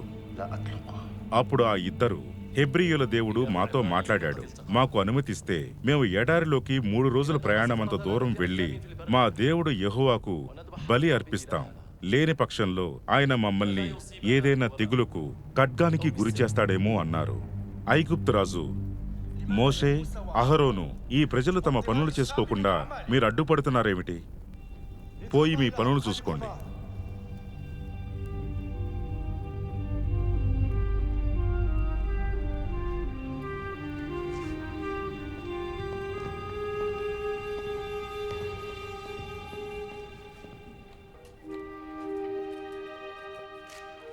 ఆ రోజున ఫరో ప్రజల గుంపుల నాయకులకు, వారిపై అధికారులకు ఇలా ఆజ్ఞాపించాడు: అలాంటి వాళ్లకు మరింత కష్టమైన పనులు అప్పగించండి. అప్పుడు వాళ్ళు ఆ అబద్ధపు మాటలు నమ్మకుండా కష్టపడి పని చేసుకుంటారు అన్నాడు. మరోసారి మోషే యెహోవా దగ్గరికి వెళ్ళి, ప్రభూ, ఈ ప్రజలకు ఎందుకు హాని కలిగించావు? నన్ను ఎందుకు పంపించావు? నేను నీ ప్రతినిధిగా మాట్లాడటానికి ఫరో దగ్గరికి వచ్చినప్పటి నుంచి అతడు ఈ ప్రజలకు మరింత హాని కలిగిస్తున్నాడు. నువ్వు నీ ప్రజలను విడిపించడానికి నీవు ఏమీ చేయలేదు అన్నాడు. అందుకు యెహోవా ఫరోకు, నేను చేయబోతున్నదంతా నువ్వు తప్పకుండా చూస్తావు. నా బలిష్టమైన హస్తం వల్ల అతడు వారిని బయటికి పంపించేలా చేస్తాను.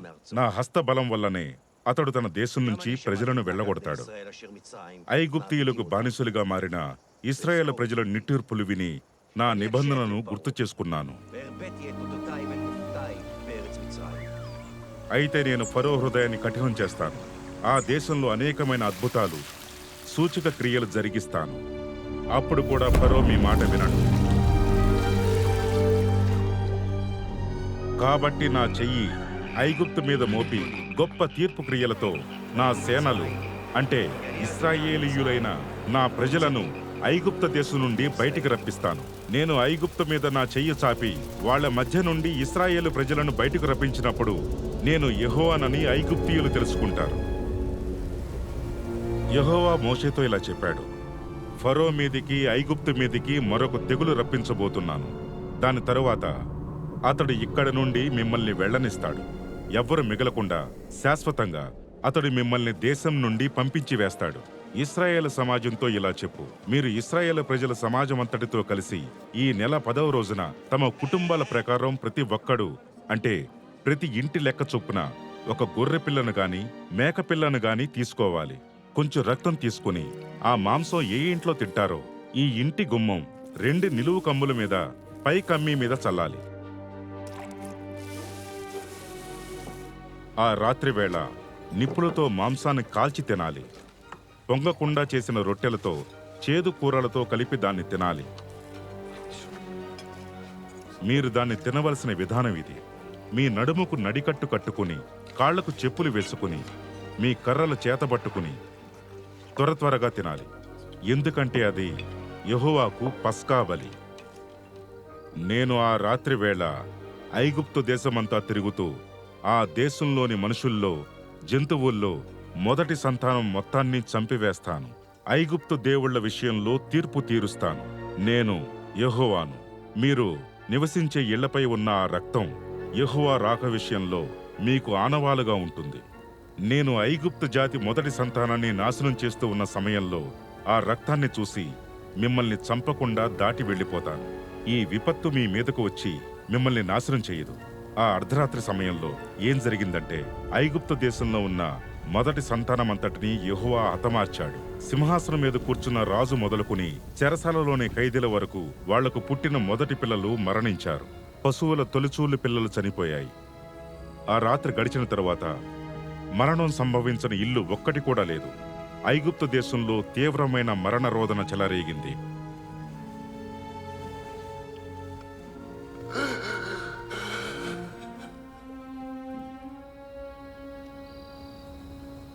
ఫరో మోషే, అహరోనులను పిలిపించాడు. వాళ్లతో, మీరు ఇశ్రాయేలు ప్రజలు త్వరగా నా దేశం నుండి, నా ప్రజల మధ్య నుండి వెళ్ళిపోండి. మీరు కోరుకున్నట్టు వెళ్ళి యెహోవాను ఆరాధించండి. మీ ఇష్ట ప్రకారం మీ మందలను, పశువులను తోలుకు వెళ్ళండి. నన్ను దీవించండి కూడా అన్నాడు.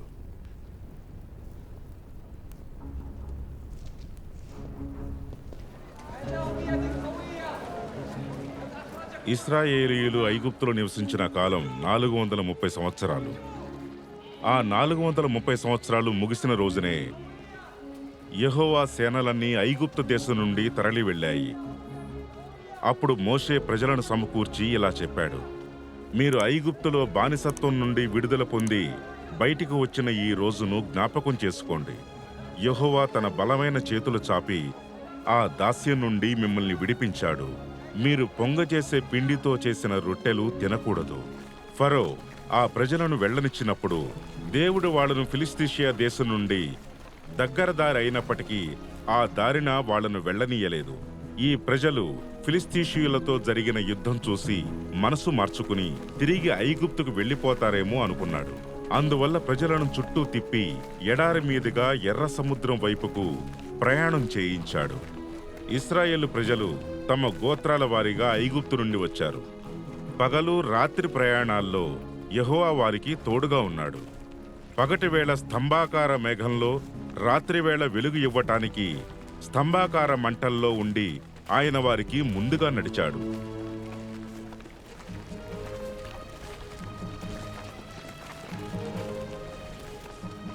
యెహోవా మోషేతో ఇలా చెప్పాడు: ఇశ్రాయేలు ప్రజలు వెనక్కి తిరిగి పిహాహీరోతు ఎదుట, అంటే మిగ్దోలుకు సముద్రానికి మధ్యలో ఉన్న బయలస్ ఫోను దగ్గర విడిది చేయమని వారితో చెప్పు.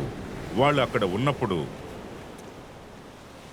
ఫరో ఆ ప్రజలు ఈ దేశంలో ఎడారి మధ్యలో చిక్కుబడిపోయారు అనుకుంటాడు.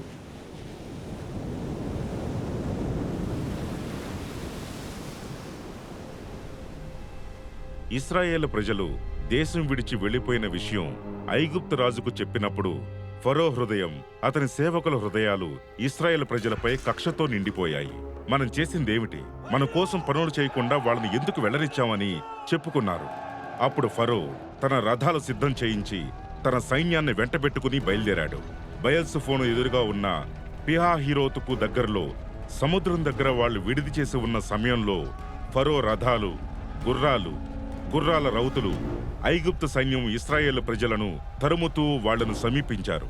ఫరో, అతని సైన్యం తమను తరుముతూ రావటం చూసిన ఇశ్రాయేలు ప్రజలు హడలిపోయారు. కేకలు వేస్తూ యెహోవాకు మొరపెట్టారు. అప్పుడు వాళ్ళు మోషేతో, ఐగుప్తులో సమాధులు లేవని మమ్మల్ని ఈ ఎడారిలో చనిపోవటానికి తీసుకొచ్చావా? మమ్మల్ని ఐగుప్తు నుండి బయటికి తీసుకొచ్చి ఈ విధంగా చేస్తావా? మేము ఐగుప్తీయులకు బానిసలుగానే ఉంటాం. మా జోలికి రావద్దు అని ఐగుప్తులో ఉన్నప్పుడే చెప్పింది ఇందుకే కదా. మేము ఈ ఎడారిలో చనిపోవడం కంటే ఐగుప్తులో బానిసలుగా బతకడమే మంచిది అని నిష్ఠూరంగా మాట్లాడారు. అందుకు మోషే, భయపడకండి. ఈ రోజు యెహోవా మీకు కలిగించే రక్షణను అలా నిలబడి చూడండి. మీరు ఈ రోజు చూసిన ఐగుప్తీయులను ఇకపై ఎన్నడూ చూడరు. మీరు ఊరికే నిలబడి ఉండండి. మీ పక్షంగా యెహోవా యుద్ధం చేస్తాడు అని ప్రజలతో చెప్పాడు.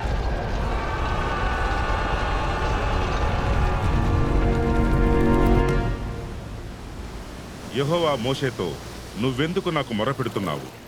ముందుకు కొనసాగండి అని ప్రజలతో చెప్పు. నీ కర్ర ఎత్తి ఆ సముద్రం వైపు నీ చెయ్యి చాపి దాన్ని 2 పాయలుగా చెయ్యి. అప్పుడు ఇశ్రాయేలు ప్రజలు సముద్రం మధ్యలో ఆరిన పొడి నేల మీద నడిచి వెళ్తారు. మోషే సముద్రంపై తన చెయ్యి చాపాడు.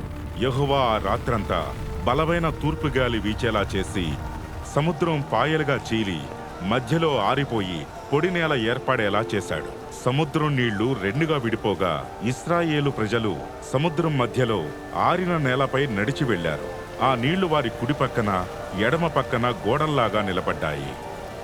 ఫరో సైన్యం, గుర్రాలు, రథాలు, రౌతులు వారిని తరుముకుంటూ సముద్రం మధ్యకు చేరుకున్నారు.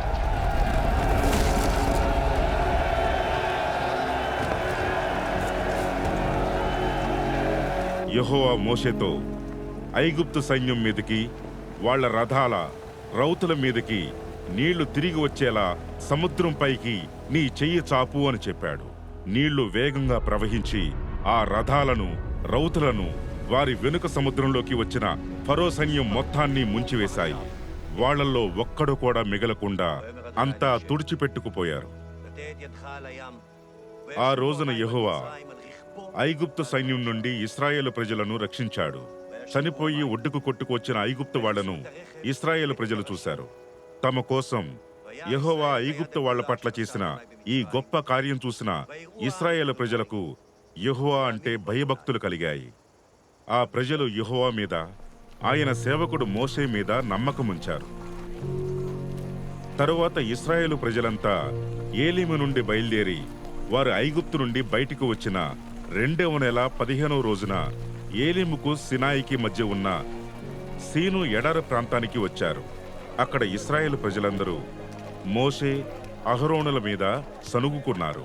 ప్రజలు వారితో, మేము ఐగుప్తులో ఉన్నప్పుడు మాంసం వండుకుని కుండల దగ్గర కూర్చుని తృప్తిగా భోజనం చేసేవాళ్ళం.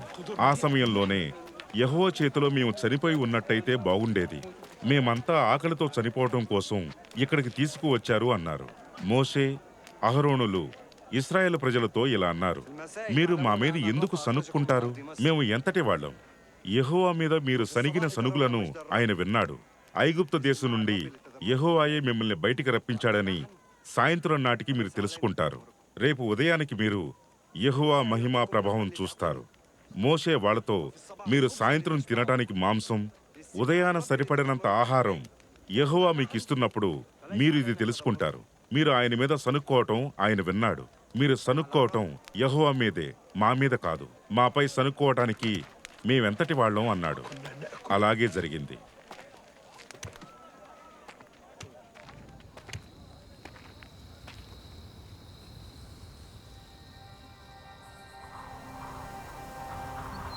సాయంకాలం అయినప్పుడు ఊరేడు పిట్టలు వచ్చి శిబిరం అంతా కమ్ముకున్నాయి.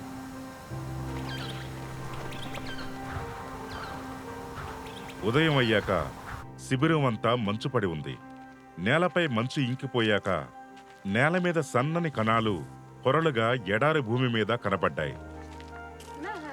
ఇశ్రాయేలీయులు దాన్ని చూసి అదేమిటో తెలియక, ఇదేంటి అని ఒకరితో ఒకరు చెప్పుకున్నారు.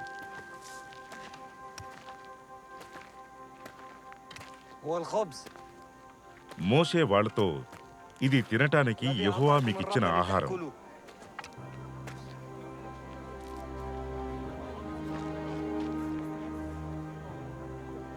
యెహోవా ఏం చెప్తున్నాడంటే, ప్రతి ఒక్కరూ తమకు అవసరమైనంత మేరకు సేకరించుకోవాలి.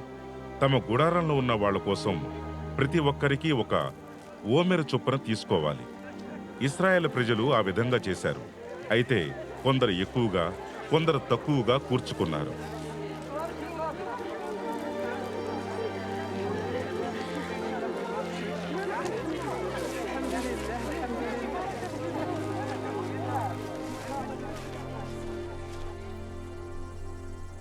యెహోవా మాట ప్రకారం ఇశ్రాయేలు ప్రజల సమూహమంతా సీను ఎడారి ప్రాంతం నుండి ప్రయాణం చేసి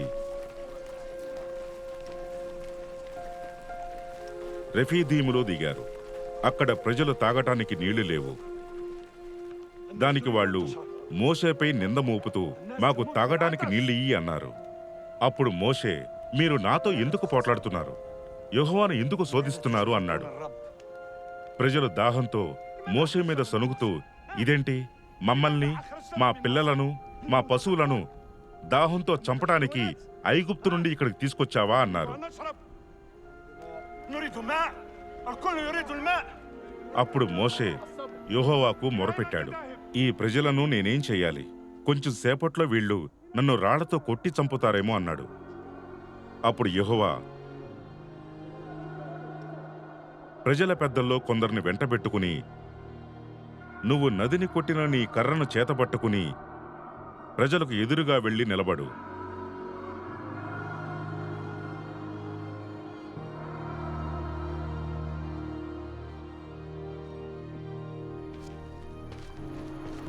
నేనక్కడ హోరేబులోని బండ మీద నీకు ఎదురుగా నిలబడతాను. నువ్వు ఆ బండను కర్రతో కొట్టు. అప్పుడు ప్రజలు తాగటానికి ఆ బండలో నుంచి నీళ్లు బయటికి వస్తాయని మోషేతో చెప్పాడు. మోషే ఇశ్రాయేలు ప్రజల పెద్దల కళ్ళెదుట ఆ విధంగా చేశాడు.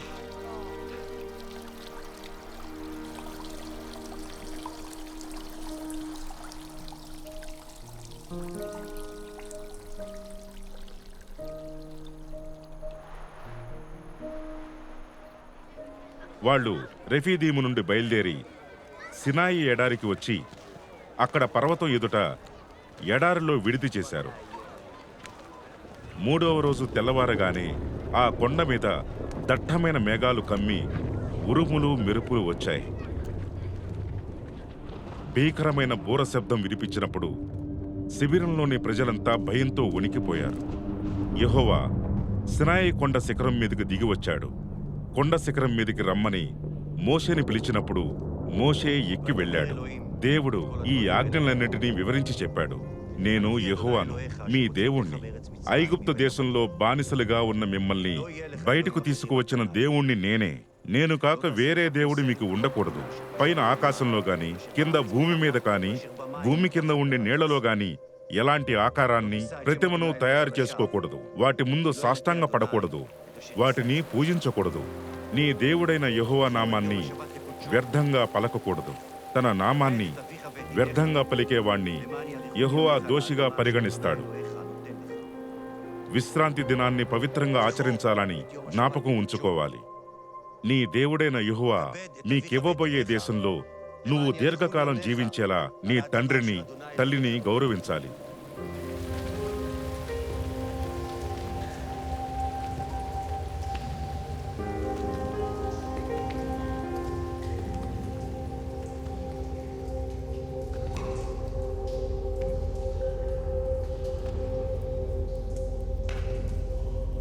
హత్య చేయకూడదు. వ్యభిచారం చేయకూడదు. దొంగతనం చేయకూడదు.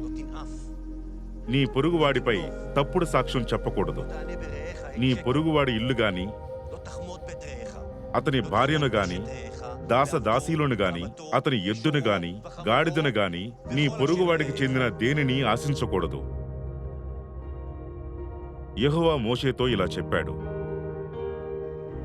ఇశ్రాయేలు ప్రజలతో ఇలా చెప్పు. నేను ఆకాశంలో నుండి దిగివచ్చి మీతో మాట్లాడాను అనటానికి మీరే సాక్షులు. మీరు నన్ను ఆరాధించటానికి వెండి లేదా బంగారపు ప్రతిమలను తయారు చేసుకోకూడదు.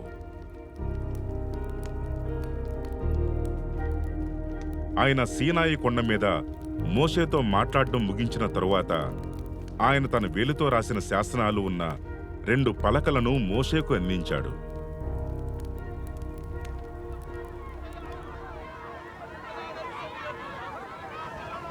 మోషే కొండ దిగి రావటం ఆలస్యం కావటం చూసిన ప్రజలు అహరోను దగ్గరికి వచ్చారు. లే, మా ముందుండి మమ్మల్ని నడిపించడానికి మా కోసం ఒక దేవుణ్ణి సిద్ధం చేయి. ఐగుప్తు నుండి మమ్మల్ని బయటికి తీసుకొచ్చిన మోషే అనేవాడు ఏమయ్యాడో మాకు తెలియటం లేదు అన్నారు. అప్పుడు యెహోవా మోషేతో ఇలా అన్నాడు. కొండ దిగి వెళ్ళు. ఐగుప్తు దేశం నుండి నువ్వు తీసుకువచ్చిన నీ ప్రజలు చెడిపోయారు. వాళ్ళు పాటించాలని నేను నియమించిన ఉపదేశాల నుండి అప్పుడే తప్పిపోయారు. వాళ్ళ కోసం పోతపోసిన దూడ విగ్రహం తయారు చేసుకుని దానికి సాగిలపడి బలులు అర్పించి, ఓ ఇశ్రాయేలు, ఐగుప్తు దేశం నుండి నిన్ను రప్పించిన నీ దేవుడు ఇదే అని చెప్పుకుంటున్నారు. శిబిరంలో ప్రజలు వేస్తున్న కేకల శబ్దం యెహోషువకు వినబడింది.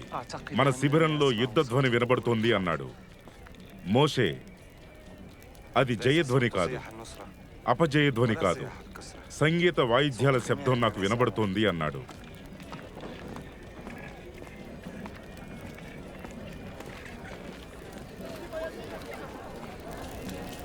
అతడు శిబిరం చేరుకున్నప్పుడు ప్రజలు చేసుకున్న ఆ దూడ నాట్యం చేస్తున్న ప్రజలు కనిపించారు.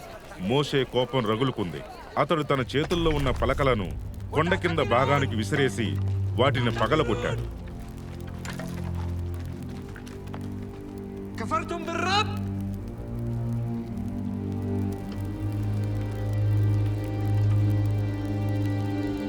అప్పుడు మోషే, ఈ ప్రజల మీదకి ఈ గొప్ప అపరాధం వచ్చేలా చేయటానికి వీళ్ళు నిన్ను ఎలా ప్రేరేపించారు అని అహరోనును అడిగాడు.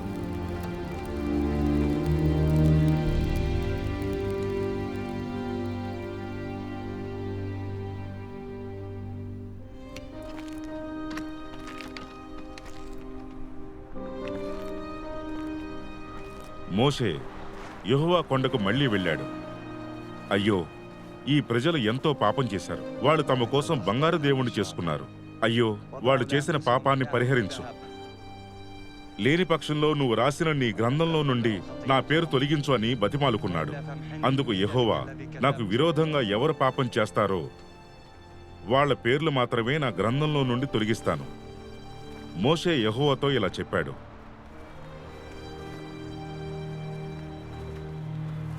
ఈ ప్రజలను వెంట పెట్టుకుని వెళ్ళమని నాకు చెబుతున్నావు గాని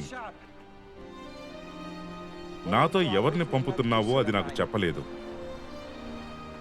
అదీగాక నిన్ను నీ పేరుతో ఎరుగుదును, నిన్ను నేను కరుణించాను అని నాతో చెప్పావు కదా. అందువల్ల నాపై నీ దయ ఉంటే నీ విధానాలు నేను గ్రహించగలిగేలా దయచేసి నీ మార్గాలు నాకు చూపించు. అప్పుడు నేను నీ గురించి తెలుసుకుంటాను. అయ్యా చూడు, ఈ జనమంతా నీ ప్రజలే కదా. యెహోవా మోషేతో, మొదటి పలకల్లాంటి రాతి పలకలు మరో 2 చెక్కు. నువ్వు పగలగొట్టిన మొదటి పలకల మీద ఉన్న మాటలు నేను ఆ పలకల మీద రాస్తాను.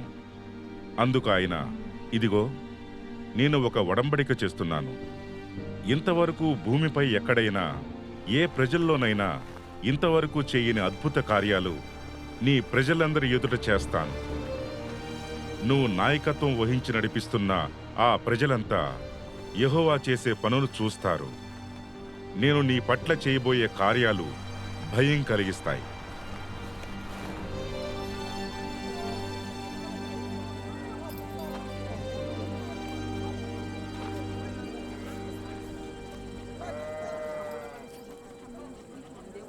మోషే ఇశ్రాయేలు ప్రజల సమాజమంతటిని సమకూర్చి ఇలా చెప్పాడు. యెహోవా ఆజ్ఞాపించినట్టు మీరు జరిగించవలసిన నియమాలు ఇవి.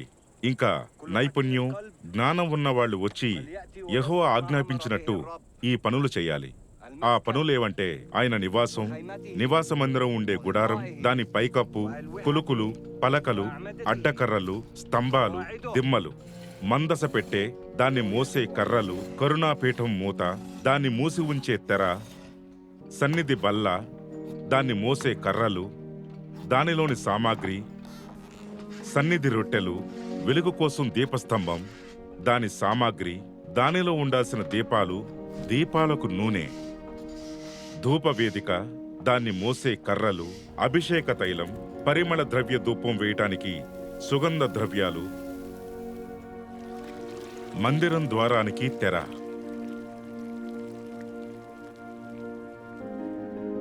బలులు అర్పించే దహన బలిపీఠం, దానికి ఉండే ఇత్తడి జల్లెడ, దాన్ని మోసే కర్రలు, దాని సామాగ్రి, గంగాళం, దాని పీట.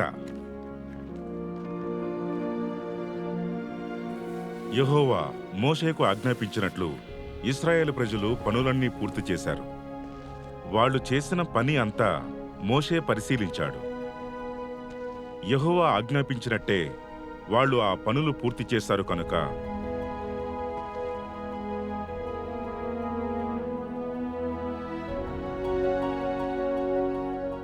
మోషే వాళ్లను దీవించాడు. అప్పుడు మేఘం యెహోవా సన్నిధి గుడారాన్ని కమ్ముకుంది. దైవ నివాసం యెహోవా మహిమా ప్రకాశంతో నిండింది. వారు యెహోవా కొండ దగ్గర నుండి 3 రోజులు ప్రయాణం చేశారు. వారి విశ్రాంతి స్థలం కోసం చేసిన 3 రోజుల ప్రయాణంలో యెహోవా నిబంధన శాసనాల పెట్టె వాళ్ళకి ముందుగా కదిలింది. ఆ తరువాత యెహోవా మోషేతో మాట్లాడాడు. ఆయన ఇలా చెప్పాడు, నేను ఇశ్రాయేలు ప్రజలకిస్తున్న కనాను దేశాన్ని పరీక్షించడానికి కొంతమందిని పంపించు. తమ పూర్వీకుల గోత్రాల ప్రకారం ఒక్కో గోత్రం నుండి ఒక్కో వ్యక్తిని మీరు పంపించాలి. వారిల్లో ప్రతివాడు తమ ప్రజల్లో నాయకుడై ఉండాలి. వారిని కనాను దేశాన్ని చూసి పరీక్షించటానికి మోషే పంపించాడు. అప్పుడు వాళ్లతో ఇలా చెప్పాడు, మీరు దక్షిణం వైపు నుండి ప్రవేశించి పర్వత ప్రాంతంలోకి ఎక్కి వెళ్ళండి. ఆ దేశం ఎలాంటిదో పరీక్షించండి. అక్కడ నివసించే ప్రజలను పరిశీలించండి. ఆ ప్రజలు బలవంతులా లేక బలహీనులా అన్నది చూడండి. అక్కడి ప్రజల జనాభా కొద్దిమందే ఉన్నారా లేక అధికంగా ఉన్నారా అనేది చూడండి. అక్కడి భూమి లక్షణం ఎలాంటిదో చూడండి. అది సారవంతమైనదా లేక నిస్సారమైనదా, అక్కడ చెట్లు ఉన్నాయో లేవో చూడండి. ధైర్యంగా ఉండండి. అక్కడ భూమి మీద పండే ఉత్పత్తుల్లో ఏవైనా రకాలు తీసుకురండి. అది ద్రాక్ష పళ్ళు పక్వానికొచ్చే కాలం. వారు ఆ దేశంలో 40 రోజుల పాటు సంచరించి పరీక్షించి తిరిగొచ్చారు. పారాను అరణ్యంలో కాదేశులో ఉన్న మోషే అహరోనుల దగ్గరికి ఇశ్రాయేలు ప్రజలందరి దగ్గరికి వచ్చారు. ఆ దేశం గురించిన సమాచారం తెలియజేశారు. అలాగే తాము తెచ్చిన ఆ ప్రాంతం పళ్ళు చూపించారు. వారు మోషేకి ఇలా చెప్పారు, నువ్వు మమ్మల్ని పంపించిన దేశానికి మేము వెళ్ళాం. అక్కడ పాలు తేనెలు ప్రవహిస్తున్నాయన్నది నిజమే. ఆ దేశం పళ్ళివి. అప్పుడు కాలేబు మోషే చుట్టూ చేరిన జనాన్ని ఉత్సాహపరచడానికి ప్రయత్నం చేశాడు. మనం దానిపై దాడి చేసి స్వాధీనం చేసుకుందాం, దాన్ని జయించటానికి మనకున్న బలం సరిపోతుంది అన్నాడు. కాని అతనితో వెళ్ళిన మిగతా వారు, అక్కడి ప్రజలపై మనం దాడి చేయలేం, ఎందుకంటే వారు మనకన్నా బలవంతులు అన్నారు. ఈ విధంగా వారు తాము వెళ్లి చూసి వచ్చిన ప్రాంతం గురించి ఇశ్రాయేలు ప్రజలకు నిరుత్సాహపరిచి నివేదిక ఇచ్చారు. మేము చూసి వచ్చిన ఆ దేశం తన నివాసుల్నే మింగివేసే దేశం. మేము చూసిన ప్రజలంతా ఆజానుబాహులు.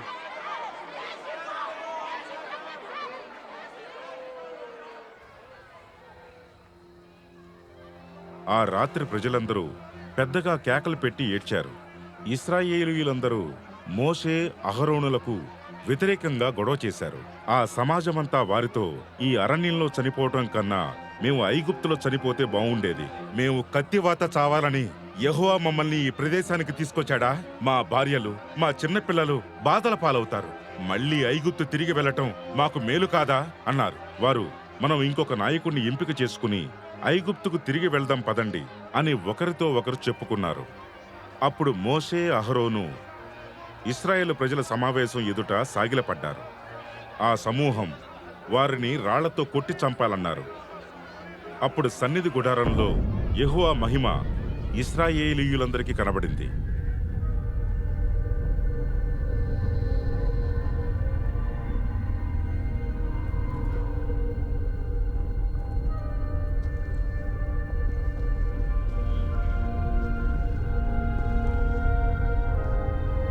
యెహోవా మోషేతో, ఎంతకాలం ఈ ప్రజలు నన్ను కించపరుస్తారు? నా శక్తిని చూపించే సూచనలన్నీ నేను వారి మధ్య జరిగించినా నన్ను ఇంకెంతకాలం నమ్మకుండా ఉంటారు? నేను వారి మీద తెగులు పంపిస్తాను, వారికి వారసత్వ హక్కు లేకుండా చేస్తాను. ఈ జనం కంటే మరింత గొప్ప బలమైన జనాంగాన్ని నీ వంశం ద్వారా పుట్టిస్తాను అన్నాడు. మోషే యెహోవాతో, అలా చేస్తే ఐగుప్తీయులు దాని గురించి వింటారు, ఎందుకంటే నీ బలంతో నువ్వు ఈ జనాన్ని ఐగుప్తీయుల్లో నుంచి రప్పించావు. వారు ఈ దేశవాసులతో ఈ విషయం చెప్తారు.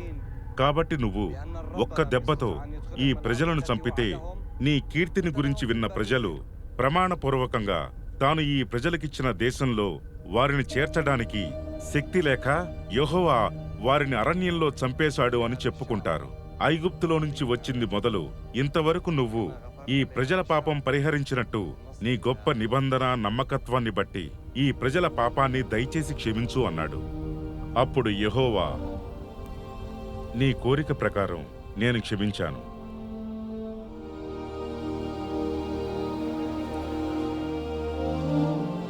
కాని నా జీవంతో తోడు భూమంతా నిండి ఉన్న యెహోవా మహిమ తోడు ఐగుప్తులో అరణ్యంలో నేను చేసిన సూచనలను, నా మహిమను చూసిన ఈ మనుషులందరూ ఈ 10 సార్లు నా మాట వినకుండా నన్ను పరీక్షకు గురిచేశారు. కాబట్టి వారి పితరులకు ప్రమాణపూర్వకంగా నేనిచ్చిన దేశాన్ని వారు చూడనే చూడరు. నన్ను పట్టించుకోని వారిలో ఎవరూ దాన్ని చూడరు. అప్పుడు ఇశ్రాయేలు ప్రజల మీద యెహోవా కోపం రగులుకోవటం వల్ల ఆయన దృష్టికి చెడుతనం చూపిన ఆ తరం వారంతా నాశనం అయ్యే వరకు వారిని అరణ్యంలో తిరిగేలా చేశాడు. 40వ సంవత్సరంలో 11వ నెల మొదటి రోజున మోషే యెహోవా తనకు ఆజ్ఞాపించినదంతా ఇశ్రాయేలు ప్రజలకు బోధించాడు. ఇశ్రాయేలు విను, మన యెహోవా దేవుడు అద్వితీయుడు. నీ పూర్ణ హృదయంతో, నీ పూర్ణాత్మతో, నీ పూర్ణ శక్తితో నీ దేవుడైన యెహోవాను ప్రేమించాలి.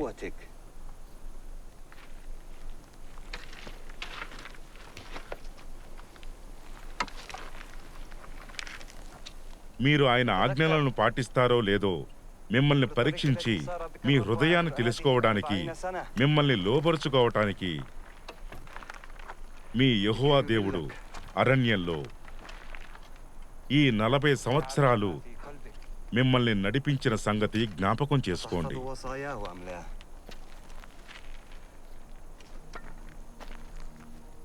ఆయన మార్గాల్లో నడుస్తూ ఆయనకు భయపడుతూ మీ యెహోవా దేవుని ఆజ్ఞలను పాటించాలి.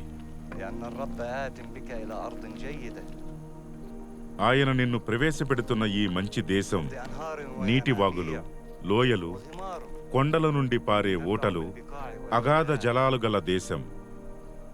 మీ యెహోవా దేవుడు لكم نبيا మీ మధ్య నా వంటి ప్రవక్తను من بينكم మీ సోదరుల్లో నుంచి మీకోసం بني పుట్టిస్తాడు. إسرائيل ఆయన మాట మీరు వినాలి.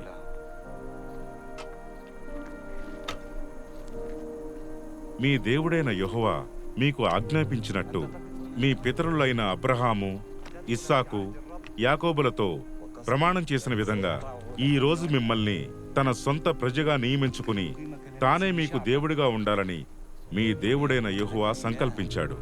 ఈనాడు మీకు నియమిస్తున్న మీ దేవుడైన యెహోవా నిబంధనలో ఆయన ప్రమాణం చేసిన దానిలో మీరు పాలు పొందడానికి ఇక్కడ నిలబడ్డారు.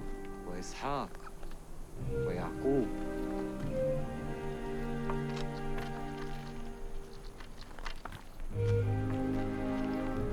మీ దేవుడైన యెహోవాను ప్రేమించి ఆయన మార్గాల్లో నడుస్తూ ఆయన ఆజ్ఞలు, చట్టాలు, విధులు ఆచరించమని నేను మిమ్మల్ని ఆజ్ఞాపిస్తున్నాను.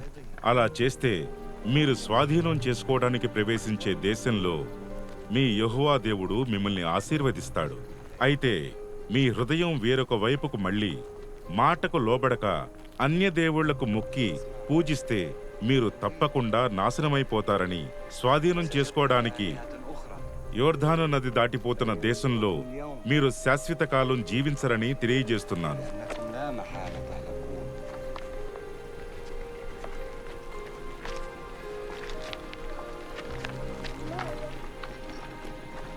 أنا اليوم నాకు ఇప్పుడు 120 ఏళ్ళు. ఇక నుంచి నేను అటు ఇటు వస్తూ పోతూ ఉండలేను. యెహోవా నాతో ఈ యోర్దాను నది దాటకూడదు అని చెప్పాడు.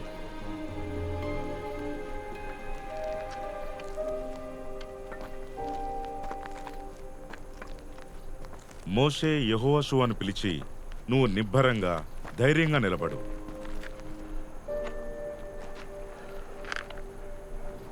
تشدد యెహోవా ఈ ప్రజలకిస్తానని వారి పితరులతో ప్రమాణం చేసిన దేశానికి నువ్వు వీరితో పాటు వెళ్ళి దాన్ని వారికి స్వాధీనం చెయ్యాలి. నీకు ముందుగా వెళ్ళేవాడు యెహోవాయే. ఆయన నీతో ఉంటాడు. ఆయన నిన్ను వదిలిపెట్టడు, మర్చిపోడు. لا يهملك భయపడవద్దు, వాళ్ళను చూసి దిగులు పడవద్దు అని ఇశ్రాయేలు ప్రజలందరి ఎదుట అతనితో చెప్పాడు. لا تخف ولا ترتعب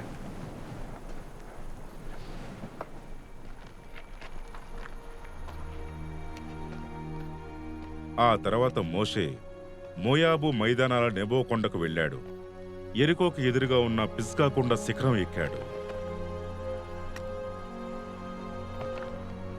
యెహోవా ఆ దేశం అంతటిని మోషేకు చూపించాడు.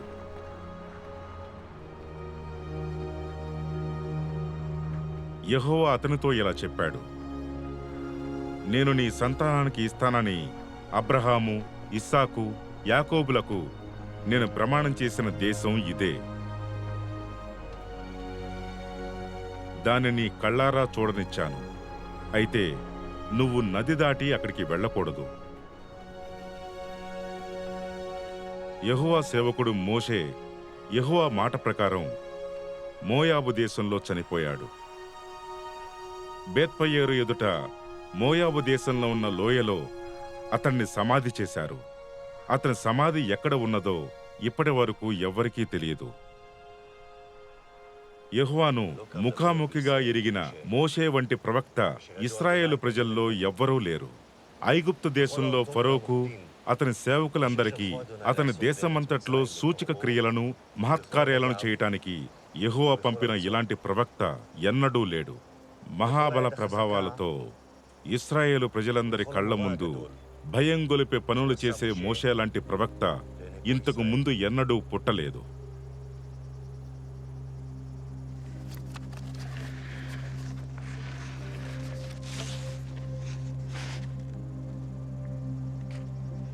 నేను మీకు ఆజ్ఞాపించే ఈ విధులు గ్రహించటం మీకు కష్టం కాదు. మీరు వాటిని అందుకోవటం అసాధ్యమూ కాదు. మీరు దాని ప్రకారం చేయడానికి ఆ మాట మీకు చాలా సమీపంగా ఉంది. అది మీ నోటి వెంట, మీ హృదయంలో ఉంది.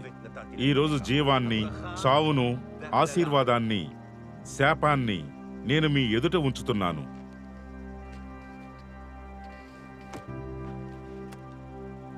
భూమిని, ఆకాశాన్ని మీ మీద సాక్షులుగా పిలుస్తున్నాను.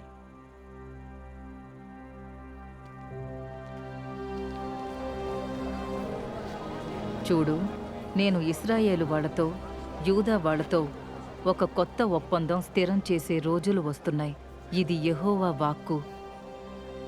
కాని ఈ రోజుల తరువాత నేను ఇశ్రాయేలు వాళ్ళతో, యూదా వాళ్ళతో స్థిరం చేసే ఒప్పందం ఇదే. వాళ్ళల్లో నా ధర్మశాస్త్రం ఉంచుతాను. వాళ్ళ హృదయం మీద దాన్ని రాస్తాను.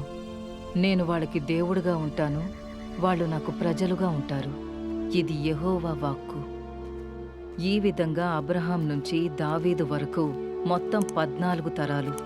దావీదు నుంచి యూదులు బబులోను చెరలోకి వెళ్ళిన కాలం వరకు 14 తరాలు. బబులోను చెరలోకి వెళ్ళిన కాలం నుంచి క్రీస్తు వరకు 14 తరాలు.